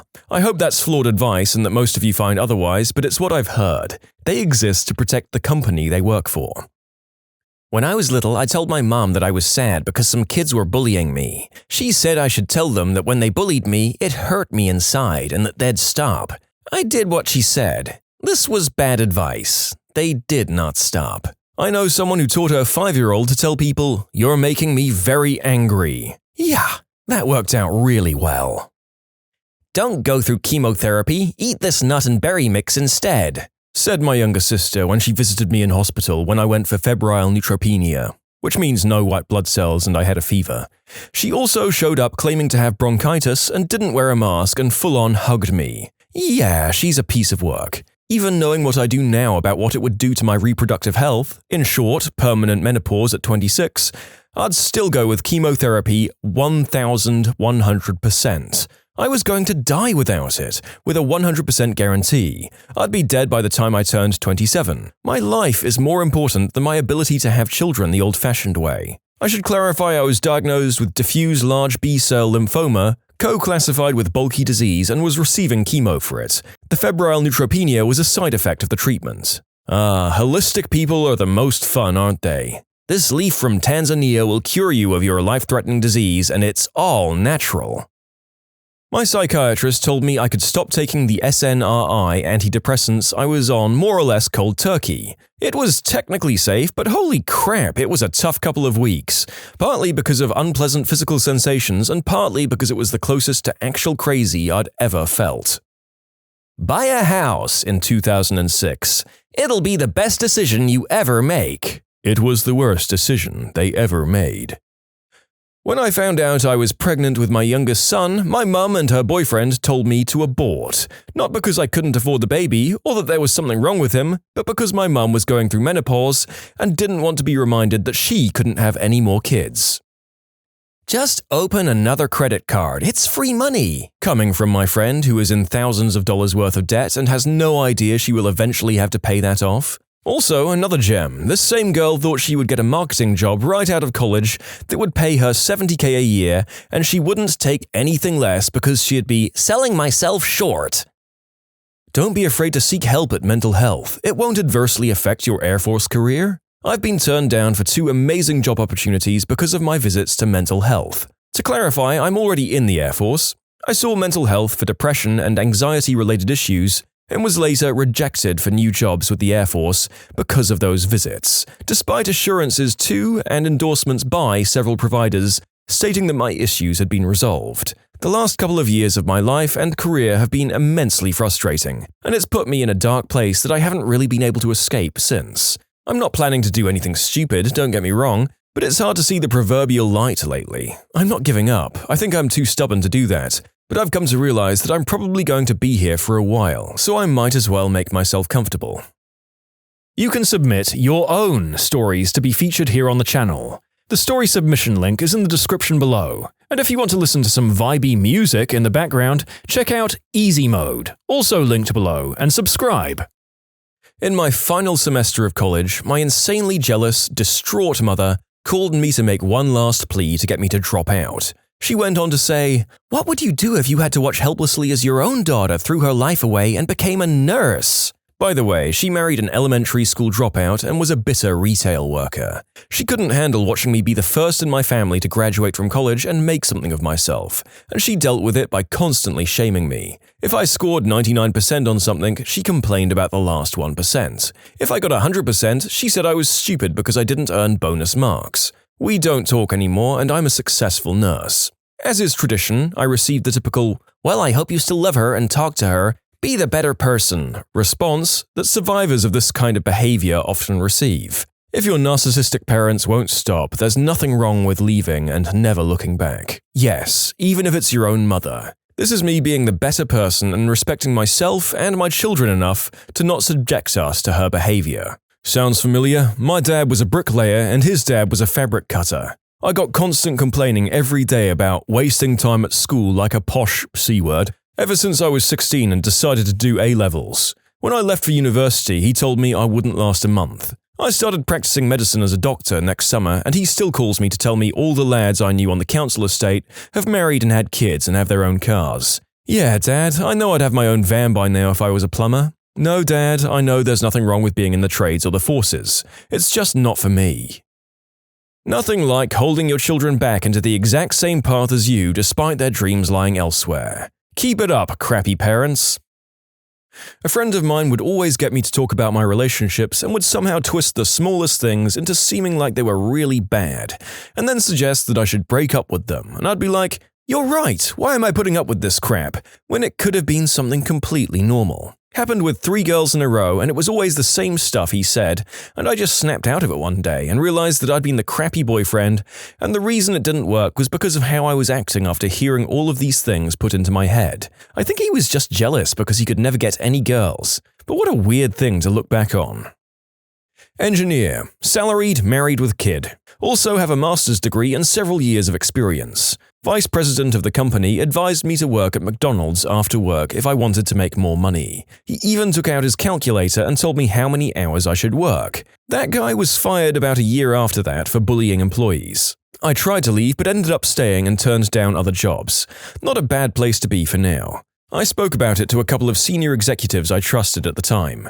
The second worst advice I ever received from the same guy, he tells me, "You have to reward people for putting in extra hours at their work. Do you know how to do that?" Me? Bonuses? He proceeded with opening a Costco-sized bag of Fig Newtons, handed me a bag, got out of his office and started distributing Fig Newtons on the manufacturing floor. This wasn't me personally, but my mum told me that we had a neighbor that used to constantly tell my dad that life insurance was a waste of money and tried to convince him to stop paying for it. Fortunately, my dad was intelligent because he died 5 years later, and my family would have been completely destroyed without it. My careers advisor in high school, when I said, "I think I want to do something with computers," she said, "Have you heard of Microsoft?" Then she wrote the word Microsoft on a piece of paper and slid it across the table, and that was my careers interview over. Out of everything, this has to be the funniest one here, especially if you apply it to weirdly specific stuff. "I think I want to do something with cars." "Have you heard of Toyota?" Then she wrote Toyota on a piece of paper and slid it across the table, and that was my career interview over. Someone told me I should have kids in my early 20s so I can just get it out of the way. Your family is the only thing that will ever be there for you, not your friends, your family. And I just got excommunicated from my narcissistic, abusive family 2 days before Thanksgiving. Anything in any romantic comedy ever. Harass the woman you want with unwanted, over-the-top romantic gestures until she falls in love with you. The part that bugs me the most is how they always make the current boyfriend or girlfriend horrible. Most of the time they don't even do anything wrong. They just aren't making their significant other the center of their universe. Stop reading. You read too much. You're going to hurt your eyes. Go watch TV for a while. My grandma, every time she visited, while grabbing the books from my hands, it was like something off The Simpsons. She really said that? My elders had to force me to read. The advice to have children as soon as possible. 8th grade geography exam was coming up and we'd been studying the Middle East. My father had recently returned from Africa, where someone had incorrectly informed him that Israel is technically a part of Africa. He was extremely convincing. My teacher literally said, "Jesus, we've been studying this for weeks, kid." So, take a piece of sandpaper and rough your nips up before the baby comes. A coworker to pregnant me about how to feed my kid. I don't have to deal with that eventuality of parenthood, and I'm doubled over in front of my screen in pain after reading that. "Oh, go and see Jack and Jill with Adam Sandler. It's funny," said Todd from accounting. Dear God, there are no words. Did you see it? I assume Todd is dead from having tragically swallowed his own tongue during breakfast. Stop thinking about depression. There are more people who have greater problems than yours. Non-verbatim. It's like saying don't eat food when you're hungry because someone somewhere else is starving. When people told me to ignore the bullies, you don't need to fight them, but standing up for yourself is far better than taking it, internalizing it, and letting it hold you back. My college roommate, drink beer and nothing hard when you party. It fills you up so you'll throw it up before you get alcohol poisoning, and then you can drink more right away. Don't make any friends. Friends will ruin your life. I haven't made any friends, and I've ruined my own life just fine, thank you very much. When I was a teenager and had acne, none of the over-the-counter acne medicine was working. My mum brought me to a dermatologist and the medicine they prescribed me was very expensive, so before buying it, my mum searched for any home remedies online. The home remedy she found was to use urine.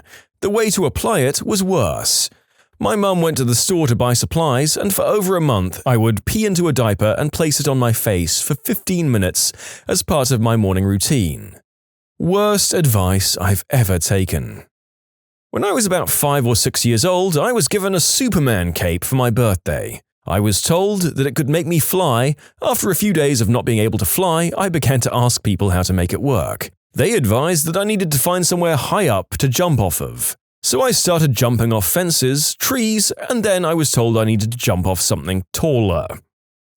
I was miserable with the school I was in and wanted to study my dream career. A friend told me that no one does what they like and I should deal with it. I didn't. I did leave and now I'm about to get a degree on the career I love. I know things will be tough, but I don't regret it. In my country, most of us are out of a job, so I figured if I'm going to be unemployed, better be at something I like. Somebody told me that girls like to be smacked around a little. Pro tip, always ask first. Schedule all of your college courses at 8 a.m., then you've got the rest of the day to relax. This works if you're a morning person. Afternoon classes were hell for me, but I loved having 8s. When you're undecided about what to do with your life and people say, do what you're passionate about or love, well, fricking thank you. Like, I'm obviously not that passionate about anything if I've got to ask this question, right? I was advised to go to Bible college and to find myself a godly husband. I didn't take that advice and instead hung out at the engineering college and married an engineer. I had a friend do this. She found a godly husband, all right. 3 rehab stints later, years of physical, emotional, and verbal battering, and numerous threats, and she's just now finding the strength to divorce him. When I was fresh out of the Navy and going to college on the GI Bill, my dad tried repeatedly to get me to drop out of college. He honestly thought that pursuing a biology degree at no cost to myself was a waste of my time. It wasn't until I started my master's degree that he was finally supportive of my educational goals. He tells me he's proud of me, and when I remind him that he tried to get me to drop out, he denies it. It's funny how selective parents' memories get when you get older. They never seem to remember anything they did wrong. Just get over it, my mum, anytime I had any sort of emotional, mental, or bullying issue. Your mother was likely told this growing up, and it's the only thing she knows to say in this situation. She probably doesn't even realize it either. My high school guidance counselor told me, "You'll never make a living drawing monsters." I became one of the original artists of Magic the Gathering, created the Prototype franchise, ran various video game franchises for Warner Brothers like Harry Potter and Game of Thrones, created the Delta Green series of books which topped $440K on Kickstarter and BackerKit. These things are filled with monsters, so suck it, Miss Ehrlich. Not me, but I was there when my husband's aunts told him that he needed to be more like his cousin. Everyone knew the cousin was worthless, so it was shocking. At the time, my husband was in college and working full-time in IT, actually doing pretty well for himself, while his cousin had a job at some stadium making $12, which they all thought was great. After their little pep talk, they convinced his mum to agree. That's when I told him I believed in him and they were crazy. 20 years later, my husband is very successful, while the cousin is in prison for inappropriate conduct with minors. Seriously, his aunts were stupid C-words. When did an improvement ruin a product? Algorithm-based timelines instead of chronological ones. Cough, Facebook, Instagram. I love seeing posts from 5 days ago at the top of my feed. Facebook mid-video ads. Screw that, personalized ads. It just makes me scroll down my feed. There hasn't been a single video that I hadn't skipped every time an ad comes up. Literally, the second I see that little countdown to an ad pop up, I lose all interest in the video and close it. I hate the new plastic Snapple bottles. Weather.com. It used to provide me with accurate weather forecasts. It is now one giant cesspool of clickbait articles with questionable weather numbers mixed in sporadically. Literally everything about iTunes. Someone once called it a software update utility that also plays music. Someone here has already said Facebook, but I need to make a special mention for Messenger. F you, Messenger. Yes, I know I added a friend because I fricking added them. When a story gets traction, the author generally says, "Oh gosh, this isn't what I want to be remembered for on the internet." For me, this is exactly what I want to be remembered for. F you, Messenger, you piece of crap. Messenger treats us like we're people from commercials. "Hey John, just wanted to let you know I've connected with you on Facebook." Wow, that's great to hear, Simon. Digital cable. Cable used to flip channels instantly. All you had to do was remember a 2-digit number for each channel. Now it takes 30 seconds to load up every channel. That stupid live camera option on Facebook when you swipe left. As someone with mild motor tics, especially with my hands, I'm constantly opening the fricking camera by accident. If I see that dancing guy one more time, I'm going to do nothing and probably still accidentally open that camera 1,000 more times. This comment is from 6 years ago, and the narrator has just tried swiping left a few times to see whether he can make some kind of camera appear, and at the very least it doesn't seem to be a thing on my Facebook app anymore. So maybe they did realize how terrible it was. Now we just have to deal with all the many other things terrible about Facebook. Whatever Yahoo did to Flickr. Yahoo tends to do that. I'm really curious on how Yahoo is turning a profit, or at least had enough presence to make Verizon want them. Yahoo is like that one kid who was super cool freshman year, but by senior year he became the creep selling substances and hitting on middle schoolers. For a search engine, they really don't do their job well. So many ads on their page. F me sideways, the company that got majorly hacked was actually doing pretty well for itself. Who knew? My mouse has pop-ups in the system tray. My mouse has pop-ups in my system tray. ES File Explorer for Android. It used to be a nifty little program. Now it's laden with ads, irritating notifications, etc. A textbook example of bloatware. Skype, the mobile version. It was very practical, simple to use before. Since June or so, it became meh.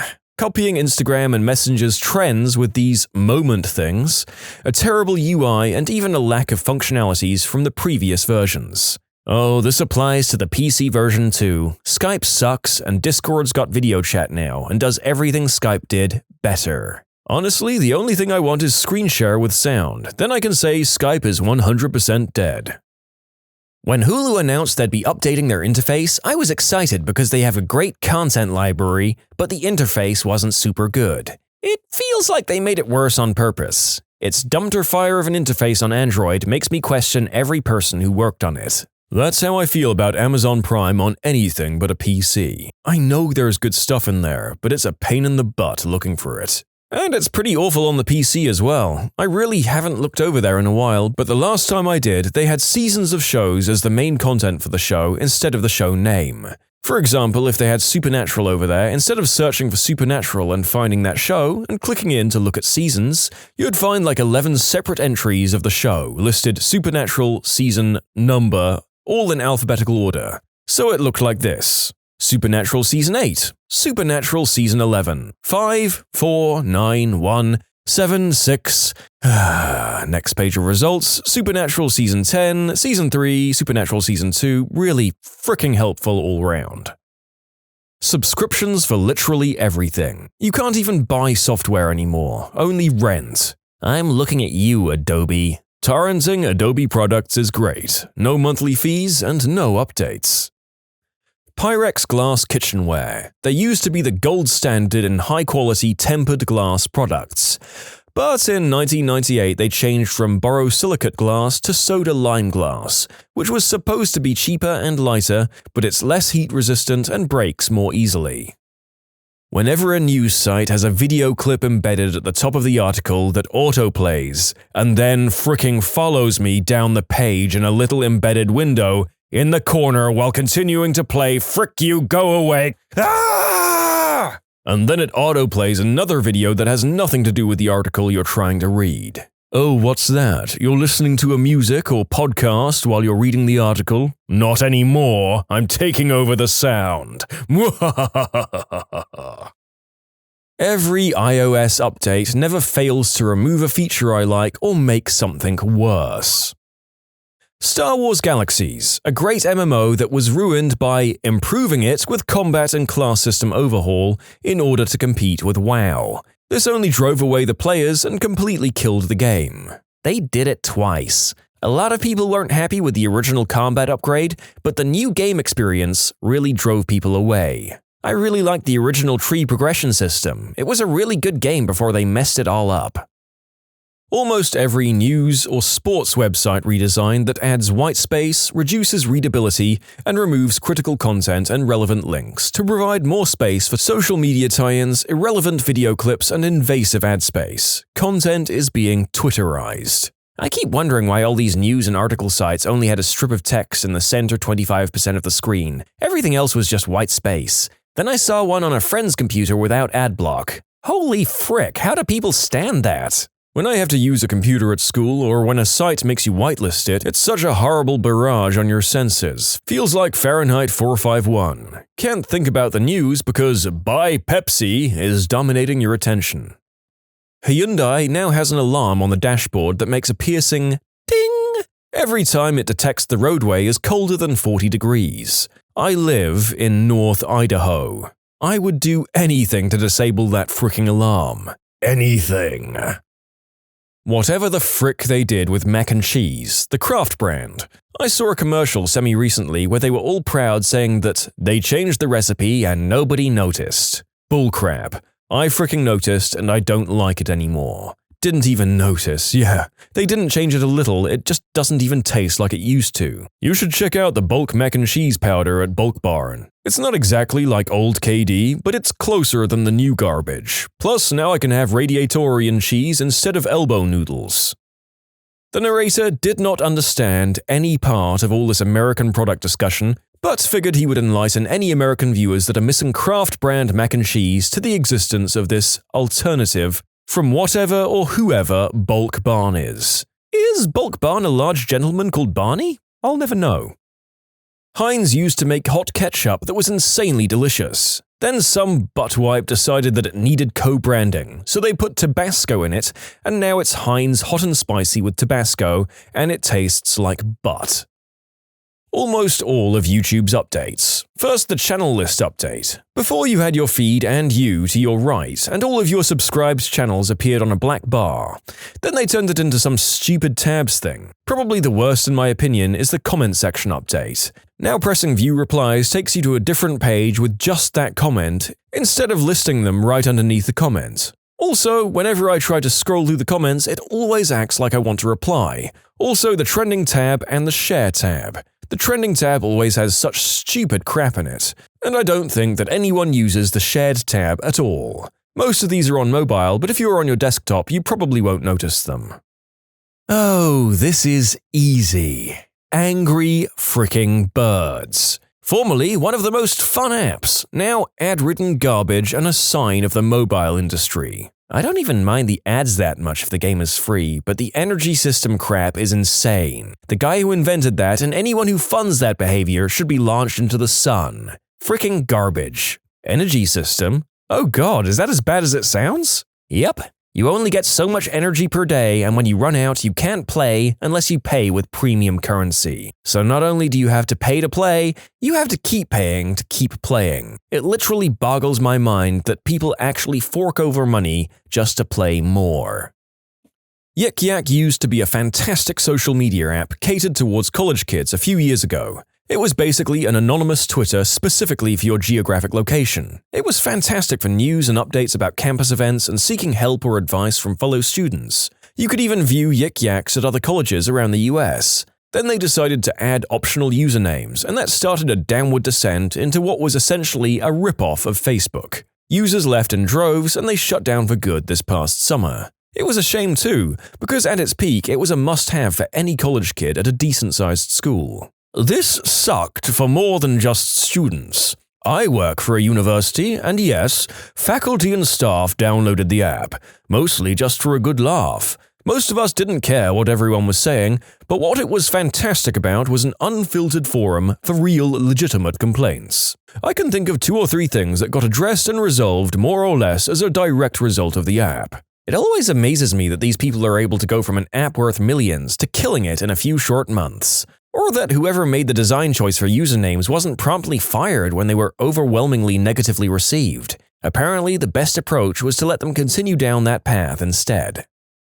You can submit your own stories to be featured here on the channel. The story submission link is in the description below. And if you want to listen to some vibey music in the background, check out easymode, also linked below, and subscribe. I'm convinced hot Cheetos use less and less chili powder over time, and it makes them suck. I'm convinced the same thing happened to Sour Patch Kids. Either they wimped out on the sour, or I became immune to its effects. Imgur requiring you to log in to upload pictures from a phone.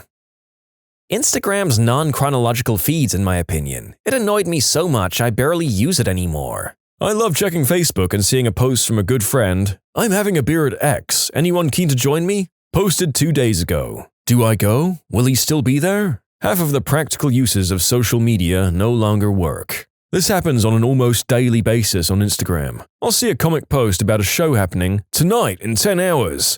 Plenty of time to make plans and come out. Then I check and the post was from 22 hours ago. Unfortunately, this is the reality of practically every form of social media. It's very difficult to monetize a chronological feed purely with ads, so they change it to top liked or something else, which is very easy to monetize. Just give us some money and we'll make sure your post stays at the top of your followers' feed for 24 hours. Car alarms. Not once have I heard one and thought, My God, someone is breaking into that car. I hear it and go, who effed up now? My friend borrowed his wife's car and accidentally set the alarm off at a gas station. He couldn't figure out how to get it to turn off, and the manual for the car wasn't in the car for some reason, so he just drove it home with the alarm blaring the whole time. No one stopped him or did anything. They completely ignored it. LinkedIn after their design overhaul. You used to just be able to scroll down to browse through a person's projects, awards, and achievements. Now, entire sections are reduced to just one-sentence long, vague descriptions. And the profiles just look fugly now. You have huge amounts of white space and teeny tiny little profile pictures, which are now circular too, to make it even more awkward. Not sure what I was supposed to improve, but I freaking hate how half the space on modern smartphones is eaten up by apps I don't use and can't uninstall. Yes. Frick that, man. It's basically a false advertisement. Yeah, here's our 16GB phone, but 11GB are all apps you never use and can't delete. Still 16GB though. Have fun with your 2 whole apps of your choice. Maybe the narrator is a freak, but he's never once in his life, from the first iPhone to his modern Samsung, used up all the storage on his device. Is that weird? Anything Facebook does. Remember when Facebook was chronological and genuinely about what you and your mates were up to? And now it's just glorified cloud storage for memes, financed by irrelevant ads. Don't get me wrong, man likes a meme. It's just not why I joined some 8 years ago. Do you want a rip-off of Snapchat story on your phone? Do you want every photo you take to give you a forced pop-up asking you to want to add this? Do you want listing yourself as going to an event to automatically create a dummy chat with everyone else listed as going? Do you want every friend request to create a dummy chat? Do you want swiping down on the app, the universal refresh motion, to instead open a camera? No? Well, tough crap, because you're getting it anyway. For real, I don't need my eggplant pics popping up on Facebook asking if I want to post them. No, I'm good, thanks. Microtransactions in console games. I get it in Facebook games and mobile games that are free, but in a game I've already paid $60 for, it's some BS. It puts people who don't want to pay more at a competitive disadvantage. They act like they're kindly offering us a shortcut, but microtransactions always make the game drag more, because they want to make you frustrated with a lack of progress, so you'll buy a booster pack or some crap. Same goes for pre-order bonuses and Day 1 DLC. They want to make you pay extra for that stuff that should already be in the game. Like, before I was fine paying like $5 for some good maps way after the game was released. Now though, they plan out selling you the game in pieces. It's ridiculous. Also, the games that make you grind so much, you're willing to buy whatever the frick it is. Frick the game industry, man. Microsoft buying out Skype. Skype has turned into a crappier version of the retired MSN. I exclusively use Discord now. There's actually a German word for this whole concept. Verschlimmbesserung, meaning an improvement that makes something worse. I'd say the iPhone, and now Pixel losing the headphone jack, is a great example of this. I think some video game patches are examples as well, when the balance or mechanical changes alter something you enjoyed about a game. Whatever the frick they did to honeycomb cereal. I bought 1 box and I'm never buying it again. New bigger honey taste, my butt. Yes. Why? Why would you do such a horrible thing to a delicious cereal? Let me usher you in to a paradise known as the Whole Foods Bar. This was a bar that was perfect in my opinion. It's a bar that is situated right in the middle of Whole Foods. They serve wine and beer, and all around the magnificent island of a bar is the wine and beer section full of anything you could possibly want. All you had to do was walk over and pick one of the hundreds of anything, and the bar will open it for you and serve it in a glass. Not only that, but you could grab any protein and almost anything else from the grocery store, with a beer or wine in hand, mind you, and bring it back and have the bar staff cook it for you for free. Crab? Done. Meatloaf? Cooked and ketchuped. Not only that, but they had amazing specials. A beer and a pizza for 2? $10. It didn't matter what the beer was. Beer and wings, beer and burger, etc.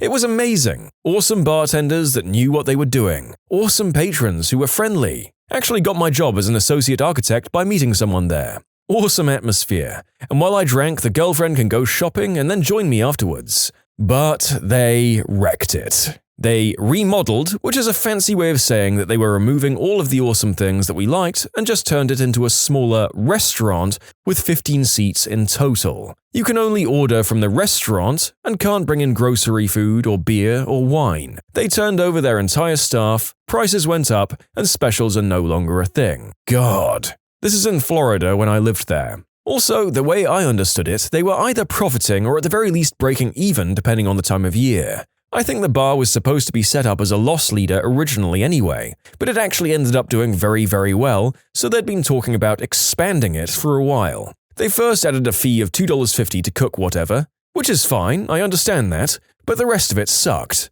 I do not shop at Whole Foods anymore, it was out of the way and the prices aren't the best. I'm sure they lost a lot of other customers like me. Well, having the workers cook the food you just bought off the shelf sounds way too good to be true in the first place.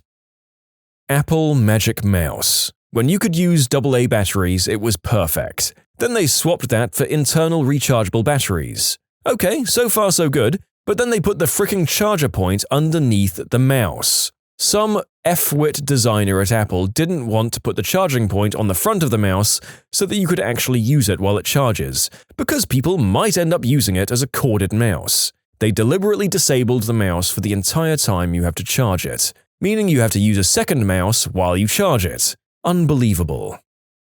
The Windows Tile Start menu. If I'm on a PC, I don't need a menu that looks like it's built for tablets. And if I'm deploying 15,000 Windows machines to be used solely for business, 0 of them need Candy Crush installed. If I'm building PCs to play video games on, 0 of them need Candy Crush installed. No PCs should ever have Candy Crush on them.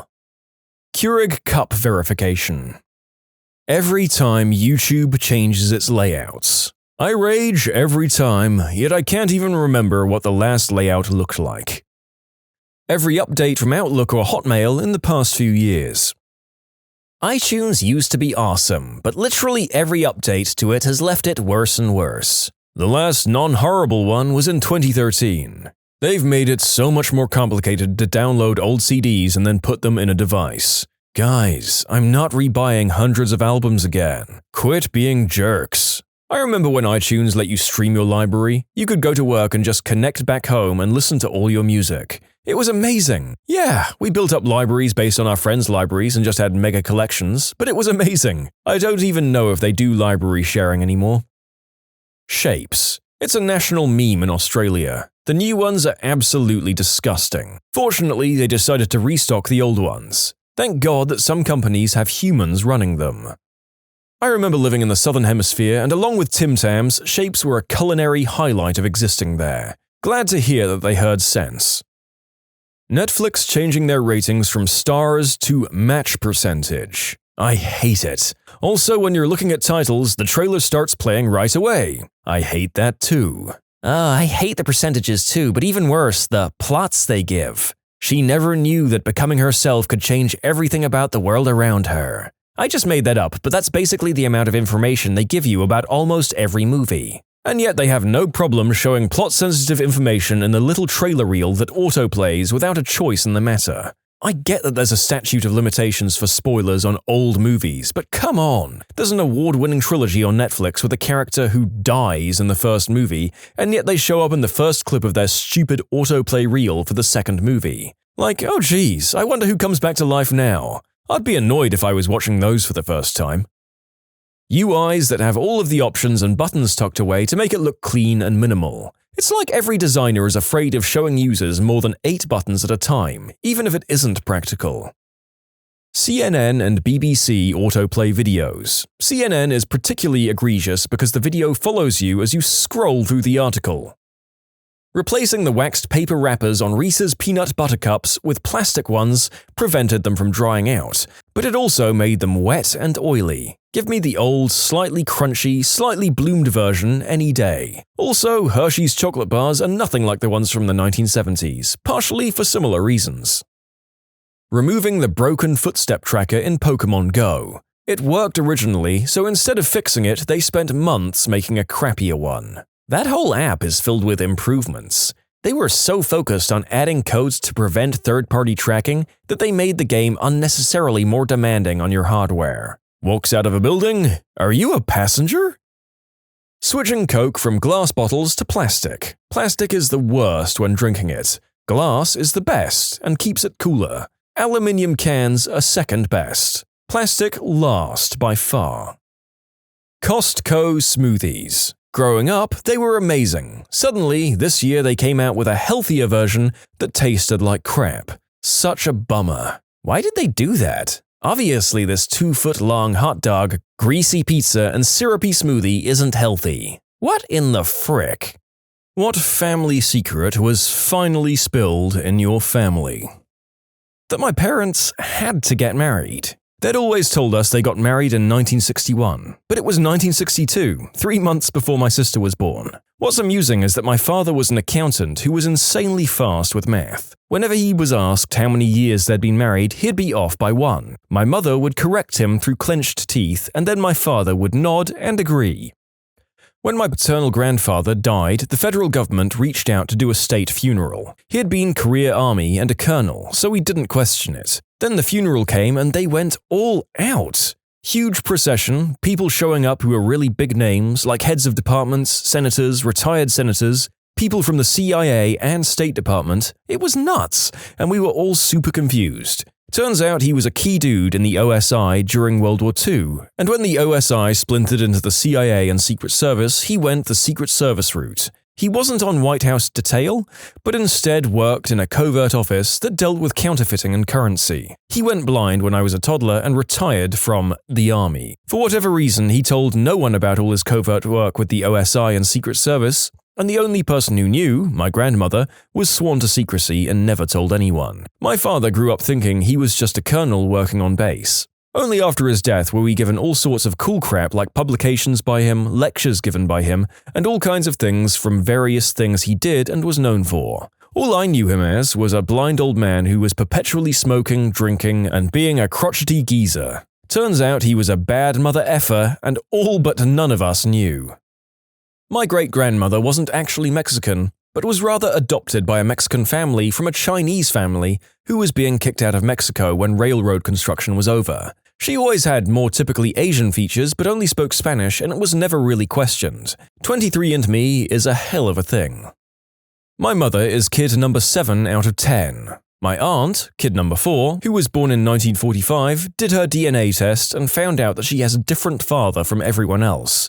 She was devastated. There was always a rumor that there was an affair, but nobody talked about it. She has so many questions, but nobody's alive to answer her.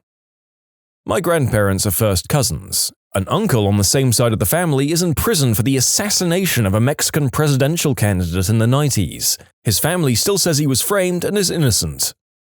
Oh boy, way to lead with a kind of eyebrow-raising secret and then completely overshadow it with a tale of murder and corruption. Has anyone made a movie about your family? This is kind of messed up, but my parents told me my mum had a bad back because I pushed on her spine during birth. This is what I thought all my childhood. I think I was in my teens when my older brother told me my dad pushed my mum during an argument and she fell and had to have surgery. I thought I ruined my mum's back my entire childhood and those SOBs let me believe it. When I was 5 years old in 1988, Santa Claus left a Nintendo on our front porch. It was wrapped in newspaper and my parents had no idea who gifted it to us. My dad particularly tried to figure it out. He was always suspicious that it had been a family friend. It was by far the best gift of the year and we played it all the time throughout our childhood. My dad died in 2004. Last Christmas, my mum explained that she was the one who had bought it and surreptitiously placed it on the front porch. My dad really likes to be in control of things and had forbidden the purchase. She knew better. She didn't tell a soul for 30 years. Thanks, Mum. I see a lot of stories about people finding out that who they thought were their parents weren't the people raising them, and this one is a little bit different. My dad always thought his father who raised him wasn't his biological dad, and the father thought the same. He was treated terribly by his father because the father was told he couldn't have children and my father was born prematurely, but at a healthy weight. So everyone assumed that my grandmother had an affair and got pregnant with my dad. It was to the point where after my grandmother died, my grandfather failed to even mention to his new wife that he had a son and grandchild, me. Years later, my dad gets an ancestry DNA test for him and me. He finds out that his dad was actually his bio-dad. It was shocking and sad. Found out that my grandma had a baby as a teenager and was forced to give him up for adoption by my great-grandparents. 40 years later, he found us. The same thing happened to my mom. I'm 33 now. Older half-brother is roughly 35. I hold hope that I'll meet him one day. My father's brother killed 4 people when he was in high school. My father was the one who found out and told the police. My de facto uncle, he and my aunt never married but have been together since well before I was born, with a few hiccups, has a child with another woman. It became common knowledge when the girl was 6 and was starting to understand the situation. At first, it was a bit scandalous, but she's been welcomed with open arms by my entire family, including her half-siblings' maternal grandparents. She's treated the same as all the other kids her age. Her half-sister, my cousin, has a daughter the same age and they're best friends and go to the same high school, totally inseparable, technically aunt and niece. She comes to all our family events and she's an awesome kid. We're all stoked to have her in our family. After my mum died, I found out the real story behind my grandparents' marriage. She came to my father's country to visit some of her relatives. Met my father, and after just 1 week, she asked him to marry her so she could stay in the country. My father accepted because he had no one else, and his parents were pressing him to get married already. But the highlight of the story is that over some time, the two of them fell in love with each other. Their love only grew over the time, and they were really happy together. My mother spent her last days very ill, and she would accept only my father by her bedside. He swears to this day that she was an angel sent from God to take care of him. I'm shocked that they got married just like that, out of the blue, and ended up loving each other so deeply. I can only hope to have as good and loving marriage as they had. My uncles are infamous criminals who killed multiple people. I thought they bred dogs. Well, they may have also bred dogs. Ha! My mum's family, she always heard that her uncles were at Ohio State since she was a teenager, and never learned until she was in her 30s that it was actually Ohio State Penitentiary because they were in the mob. About a month ago, my mother-in-law's 88-year-old sister revealed on her deathbed that her husband's best friend was actually the father of all 4 of her children. Her husband was a bullying grade-A jerk by all accounts. While everyone was shocked, no one was saddened by this news. Did the friend know? Yes, he contacted with all 4 of the children, the youngest is in his 50s, within hours of her passing. Also, one of the son's first comments was, "Is that why he gave me his old car when I needed one back in college?" My uncle served in Vietnam. While over there, his troop found a baby that had been orphaned or abandoned. They're not sure. My uncle was shipping back to Australia soon and wanted to adopt him, but my aunt said no. They'd only been married about 4 months when he was drafted, so while I don't agree with my aunt's actions and generally don't like her as a person, I can understand why she said no. My uncle's troop found a family to raise the baby, and that's the story the whole family knows. To clarify, I'm child-free, and if my husband was in this situation, I'd probably say no as well. It's not the fact she said no to adopting the kid that makes me dislike her for this, it's her reason. She's very racist against Asian people. Doesn't matter what part of Asia, she hates them. She's the kind of person who will yell, "Go back to your country," at random strangers who even vaguely look like they might have Asian ancestry. She also cut off contact with my cousin, her daughter, because my cousin's husband is half Japanese.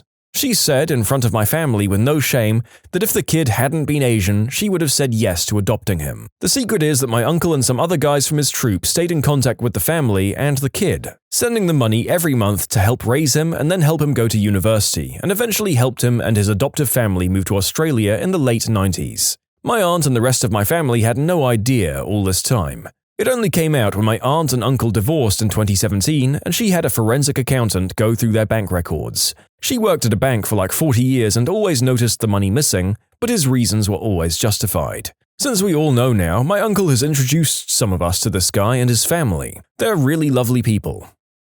It sounds like everyone won at some point in the story. The kid won by not being adopted by this woman and being financially supported. The family won by being introduced to the kid later in life, and the uncle won by divorcing the aunt. Everyone wins. We found out after my grandfather died that none of his 7 children with my grandmother were his, and that they all likely had different fathers.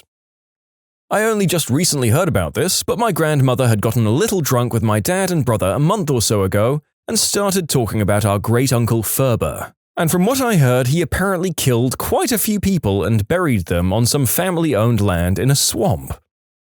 The nanny I had when I was younger was actually my dad's attempted sister wife. She found out how bat-crap crazy he was and dipped. He's into polygamy and nearly had her convinced to be their third and everything. She came to her senses, thank God. He's not a nice man.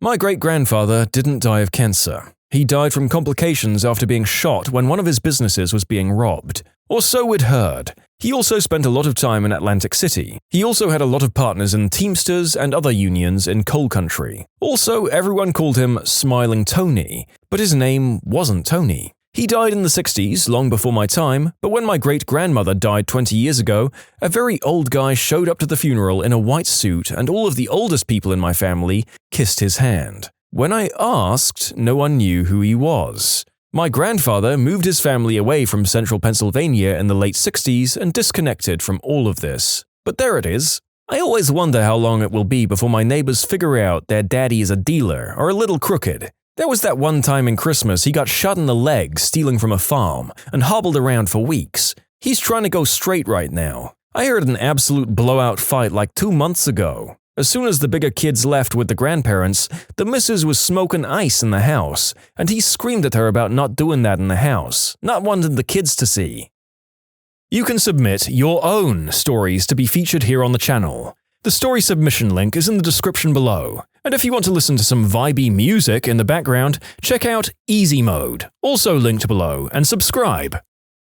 When I was 28, I found out that my dad was not my biological father. The news came out via the following. My dad was battling depression and a number of other serious problems, so I had just flown home to try and take care of him and rescue him from my mum's wrath. My mum had verbally and emotionally beaten him down during their entire relationship. He loved her so much and he tolerated it. Well, during a solemn walk with my dad, as I tried to help him out, he confided that he's not my bio-dad. And he went on to tell me that he knew this all along, but my mum lied to him and tried to convince him that he was my bio-dad. He knew he wasn't, but he wanted to play the role. When I was 10 years old, my mum finally confessed this to him, and he was worried that upon hearing the news officially, he'd somehow let this affect his relationship with me. So when I was 28 years old, during this walk with my dad, as he pours out the story to me, he frames it by telling me that his two most proud moments in his life are 1. How I turned out and his raising me, and 2. That he had completely forgotten about the news my mum told him earlier in that day, when I was 10, about him not being my bio-dad,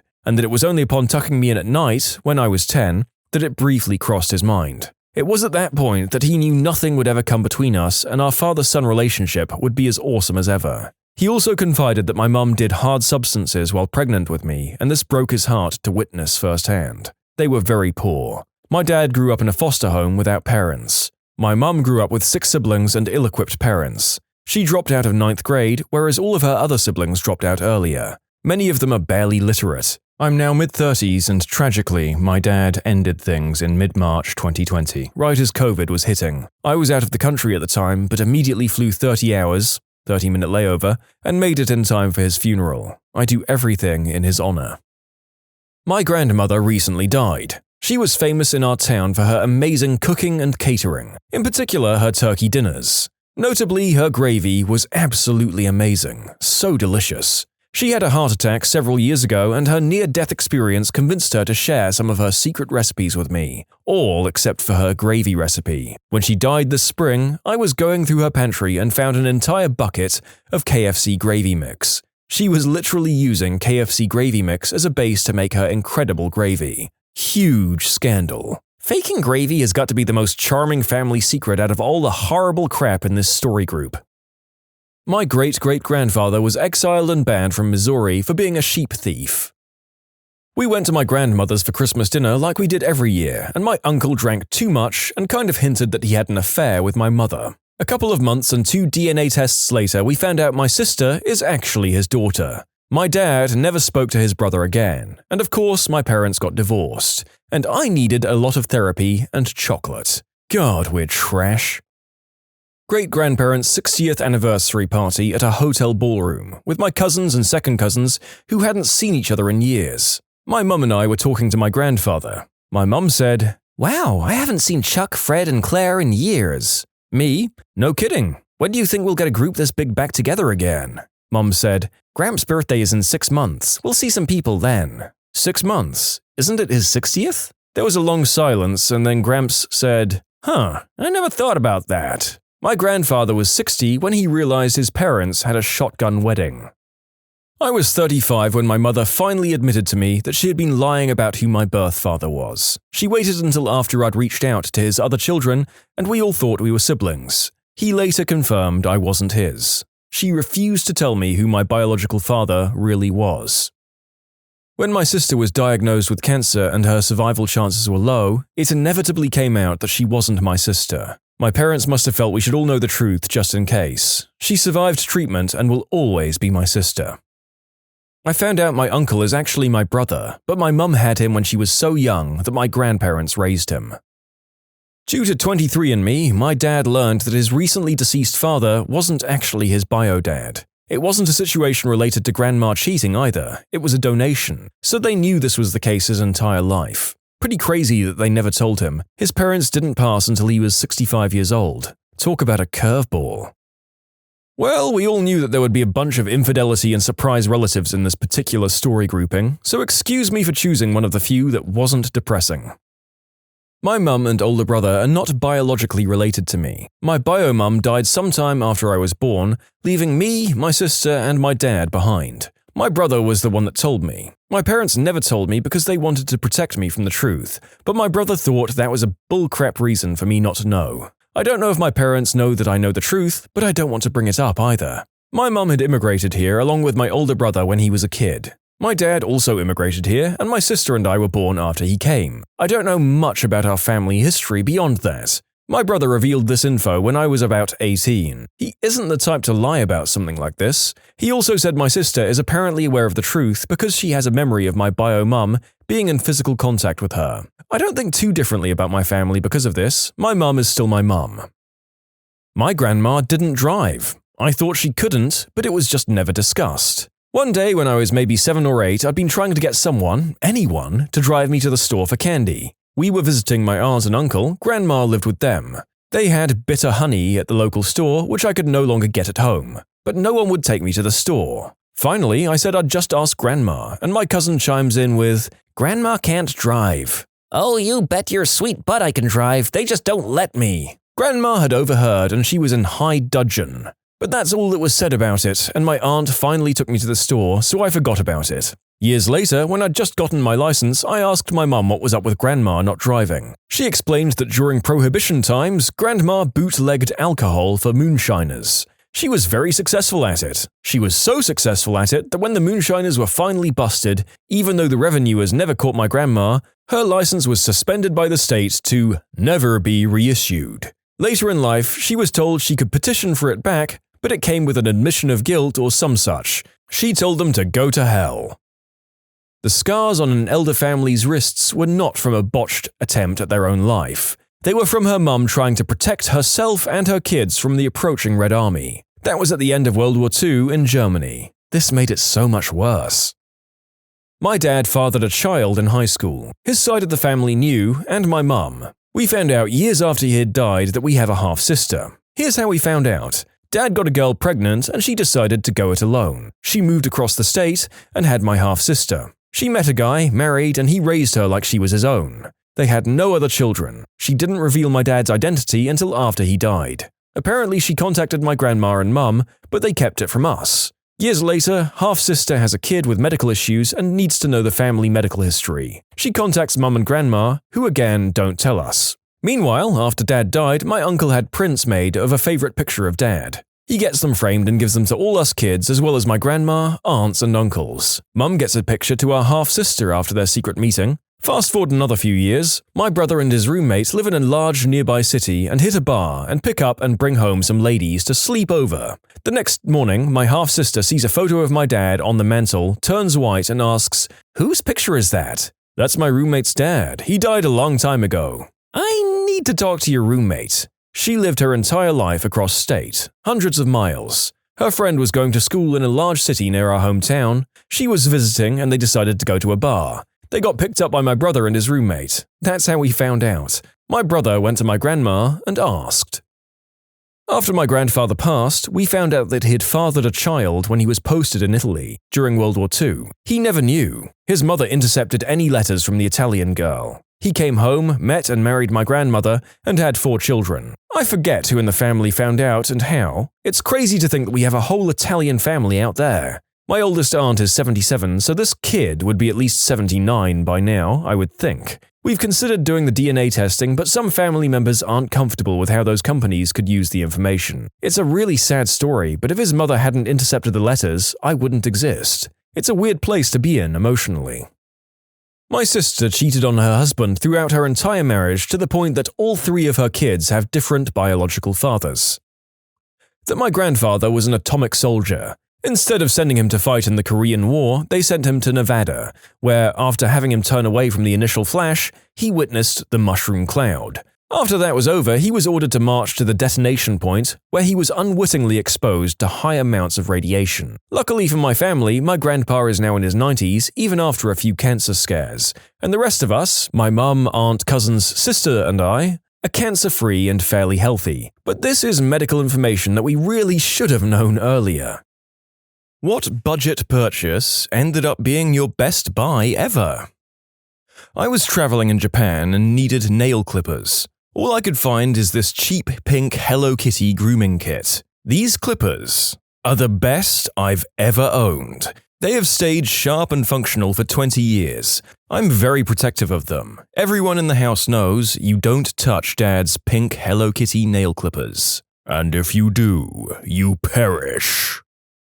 A guy said there were a bunch of bricks in his backyard he wanted to get rid of. $5 for all of them if you'd come and pick them up because they were larger than regular bricks and very heavy. I grabbed a friend and headed out because I needed some cheap bricks for the edging of my garden. Guy's house was across the river and in some really run-down looking neighborhood. Really glad I grabbed my friend at this point. We pull up and the guy is waiting outside. He looks like he's 80, but I know he must have been a 35-year-old guy who just smoked 10 packs a day. So the guy takes us to his backyard and shows us the pile of bricks, which turns out to be 50-plus antique Louisville fire bricks. So I look at the guy and tell him, I'll take half of them, and as payment I'll give you $20 and some advice. And of course, the guy is looking at me like I'm an idiot, but he accepts my money and helps me and my friend load up about 30 bricks. After I close my truck and get in the car to drive off, I tell him to Google the antique fire bricks and adjust his Craigslist listing. I went back to look at the listing a few days later, and he had changed the price from $5 for the whole pile to $5 per brick,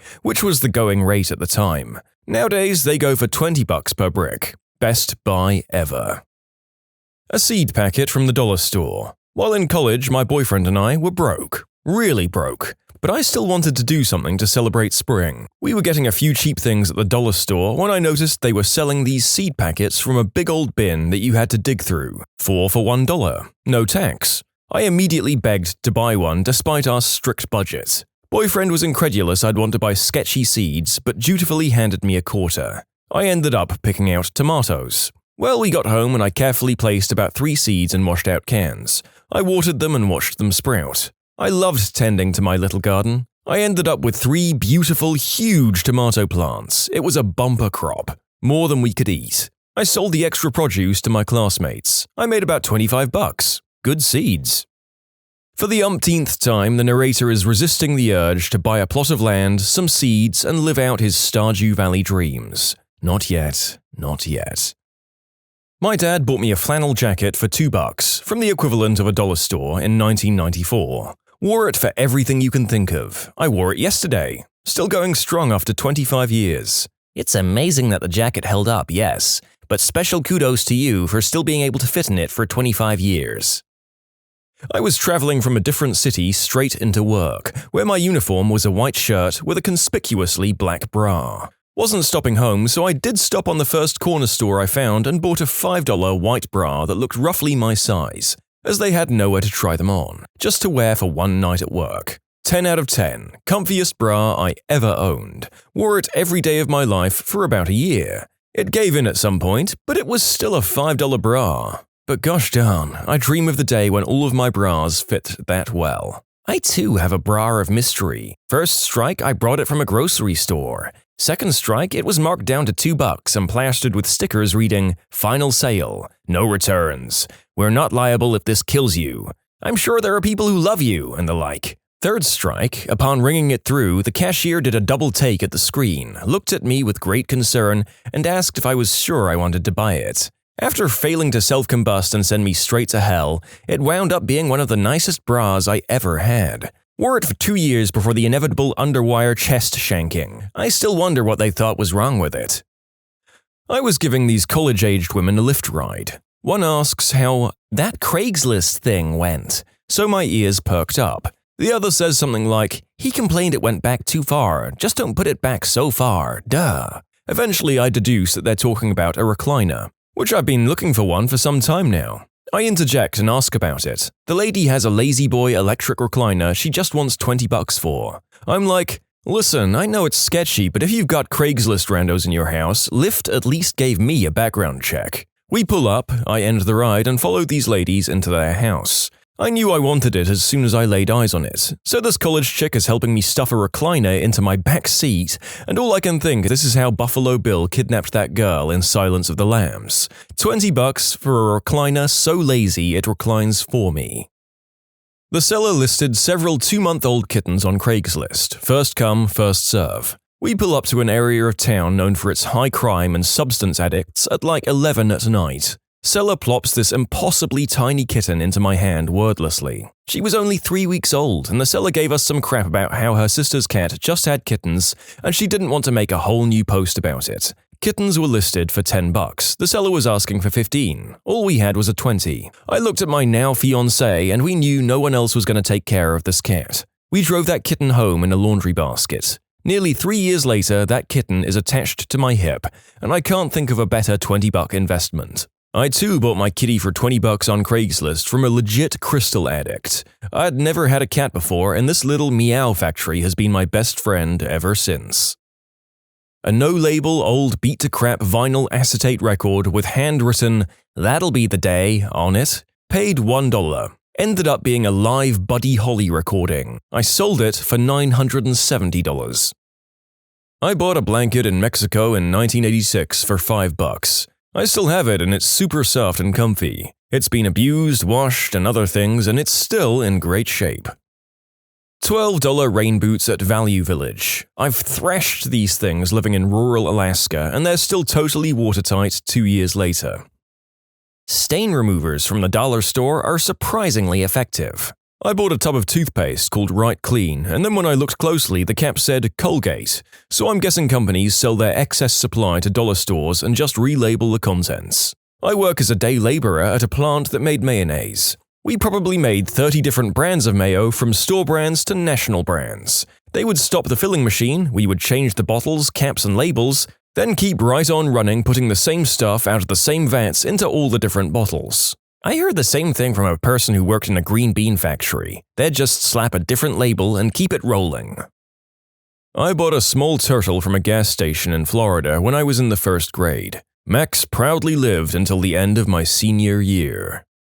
I am loving all the cute pet stories coming out of this story grouping. Honestly, I just assumed it would be all Walmart and eBay finds. At the end of a long road trip with some mates, I brought a $20 pair of sunglasses in a gas station just outside Chicago. They fit me better than any pair of sunglasses ever did or ever will, and they made me look awesome. For years, I constantly received compliments about them and was asked where I got them. I lost them after 5 long years and have hated myself for it ever since. They were so no-name they didn't even have a brand name on them at all. So I have no idea who made them. I have no way of finding that gas station either. I've literally spent hundreds of bucks trying to find sunglasses that came close to that perfect fit and style, but I can't.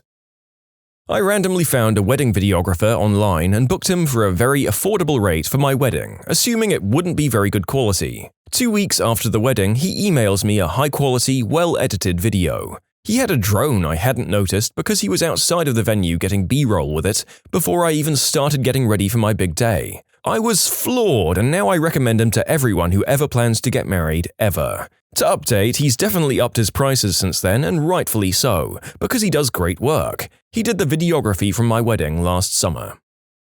I drive cars so old they all still have tape decks. I bought this fake cassette tape with a headphone-style plug that comes off it. You put the tape in the player just like it was a cassette and plug the jack into your phone, and it uses the car's speaker system as an external speaker for the phone. I was so skeptical of it working because it was all of $5 and I've been using it at least 10 years and it works perfectly and beautifully. Plus bonus side-eye every time I pull it out to use it with someone new in the car.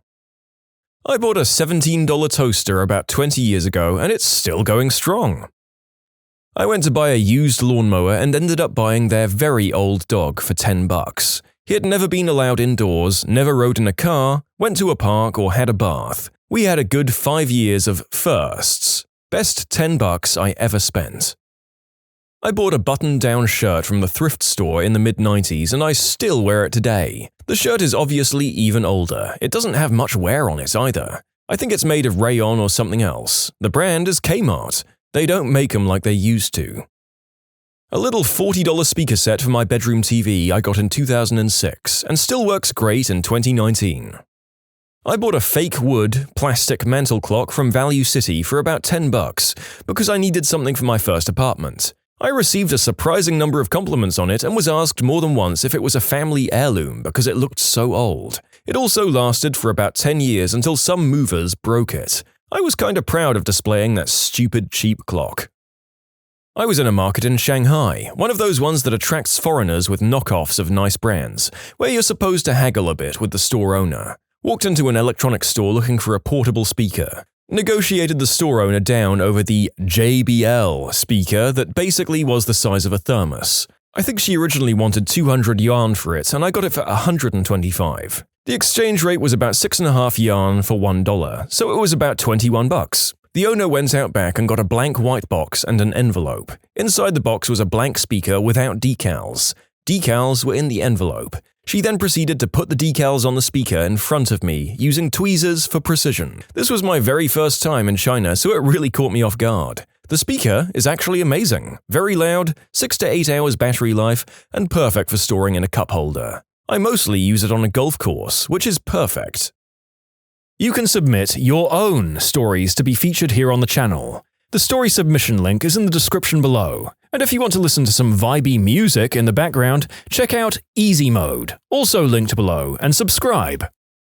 We bought an Ellis Island boat tour in New York from one of the guys on the streets. We were led into a van and treated extremely well, so we weren't immediately sketched out too badly. We don't know New York, so we ended up driving 20 minutes through Manhattan by 3 men to an apparently abandoned sketchy dock with no one else there. That's when we were convinced we were being scammed or sold into human trafficking. Gave us a post-it note with a number and they said to go around the abandoned factory to the pier and they were waiting for us. So we took our naive tourist butts around the building, alone, expecting nothing, and they would just pull off and scam us.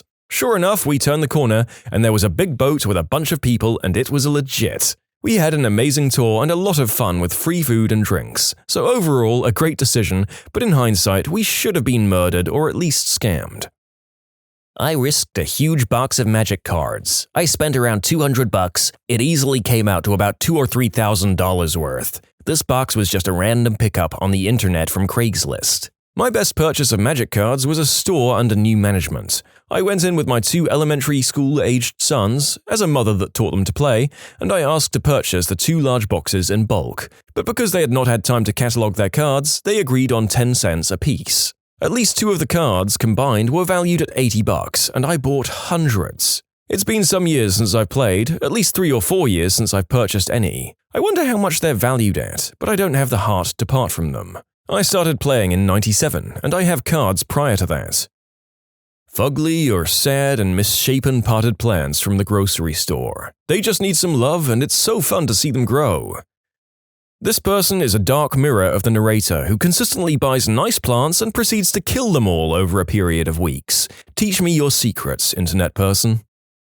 A $27 dashcam. I got it off Amazon. Its shaper image included an SD card and was $27. I thought it was going to be a waste. It wasn't. I have it on whenever I drive. Turns on automatically. Records automatically. You can turn auto rewrite on or off. Has a high-quality camera, infrared LEDs for nighttime driving, and the mounting mechanism works great. It's stable and has never fallen. It's not 4K recording, but it's 1080, high 120 FPS, and was $27. When some others can run up into the high hundreds, 10 out of 10 would buy again. 10 out of 10 would gift to someone. It actually works great and was $27.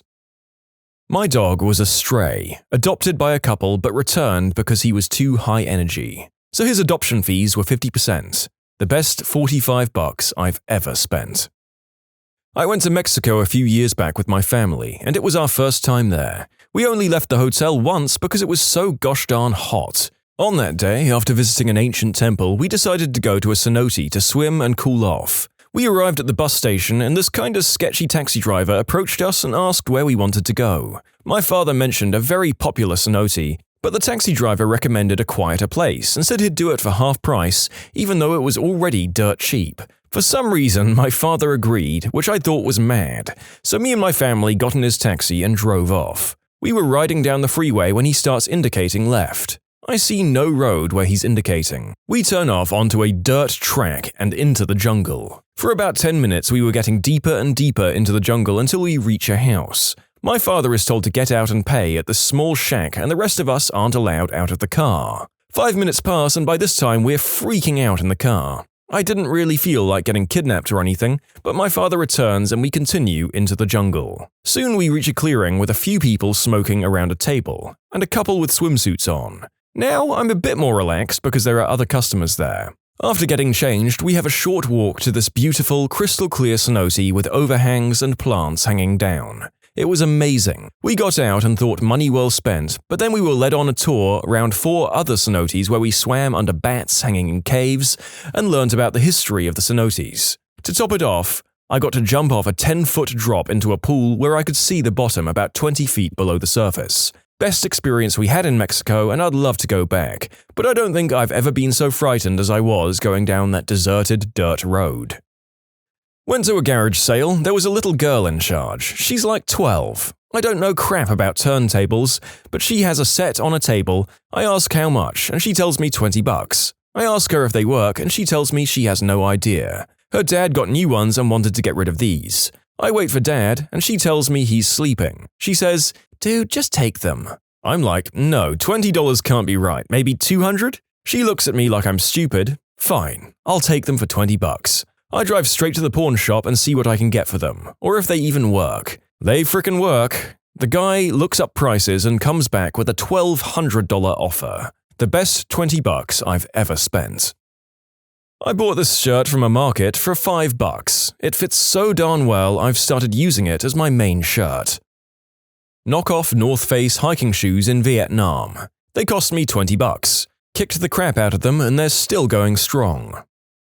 Bought some Britney Spears tickets in a back alley near the Phillips Arena, downtown Atlanta, from this sketchy guy. Our dumb butts were all excited because it was a great deal for the seating. Keep in mind, this is when tickets were printed from home, and they're huge to scan. The pair that we brought were the OG Ticketmaster tickets, you know, the tiny pair that you had to wait at FYE in the mall for. I got in line and go through the main door and they don't scan. Frick. We knew we were scammed immediately. Then they physically examine our tickets and say, "I don't know why these aren't scanning, but your seats are that way." Walk all the way down to our numbered section and there's one guy sitting in a chair by this massive wall with a single door to walk through. Homeboy physically examined our ghetto tickets. He's like, never seen these before. But he said, "This way, please," and I'll be damned. We're seated in the section where the local businesses buy the sweets and crap for their employees. Food and alcohol was free. We had phenomenal seats and got a free shirt and program. I still can't believe it happened. Not my purchase, but still one of the best. My brother gifted me a Snuggie one year for Christmas. I had painstakingly tracked down a bootleg album he wanted, and he got me a buy one, get one free Snuggie. I didn't speak to him for weeks. I've routinely used that damn Snuggie for every camping trip I've been on for the last 7 years, and I'll tell you it's become the most useful gift I've ever gotten. I bought official PlayStation wireless headphones for €20 a few years ago. They usually cost about €70 brand new. I thought it was a sketchy sale, but nope, they're fine and I still use them to this day. I got an adjustable phone mount at the dollar store when I had an iPhone 4. Still use the same one with my iPhone X. Well, that has to be the only case in recorded history of an iPhone accessory not being made redundant after 1 or 2 generations. $17 Target brand boat shoes. I bought them about 6 years ago and I just wore them randomly for things like going to the grocery store or running down to my car. Then I found they were great practice shoes for disc golf. They lasted 1.5 years of planting and twisting on concrete before they finally folded. Went back and they've been discontinued for years. Rest in peace. Target continually changes their clothing section, so if you like something, buy multiples of it, because it'll be gone or rebranded in like 6 months. Costco Fluffy Flannels. It feels like a chinchilla is hugging you, and I've had mine for 3 years with no signs of wearing down, despite almost daily use in the northeast winters. My wife got this fluffy fleece blanket from Costco, short on one side, long on the other, and oh my fricking god, I let nobody touch it but me. Flight cargo escort for discounted tickets. I flew to Shanghai from New York for about $200 total, on JAL business class. In return, I had to sign to take responsibility for cargo on the flight. I saw the cargo on the loading dock. It was a pallet covered in camouflage tarp. I received my tickets in person upon arrival at JFK. I'm pretty sure I helped traffic substances or weapons across borders. I can't remember the name of the company. Also, I don't think it exists anymore because it was sketchy as F. So, how much did you pay the smuggler? Nothing. He actually paid me $200. This bamboo back scratcher my wife got me for $3 like 15 years ago. It's right here next to me. I use it to scratch my back, gesticulate when I pontificate, fend off my cats, annoy my cats, and use as a tuning fork to make strange noises to annoy my wife. I joke that in the event of a house fire, this back scratcher is the only thing besides my wife and cats that I'd take with me. That's not a joke though, I really would go for it first.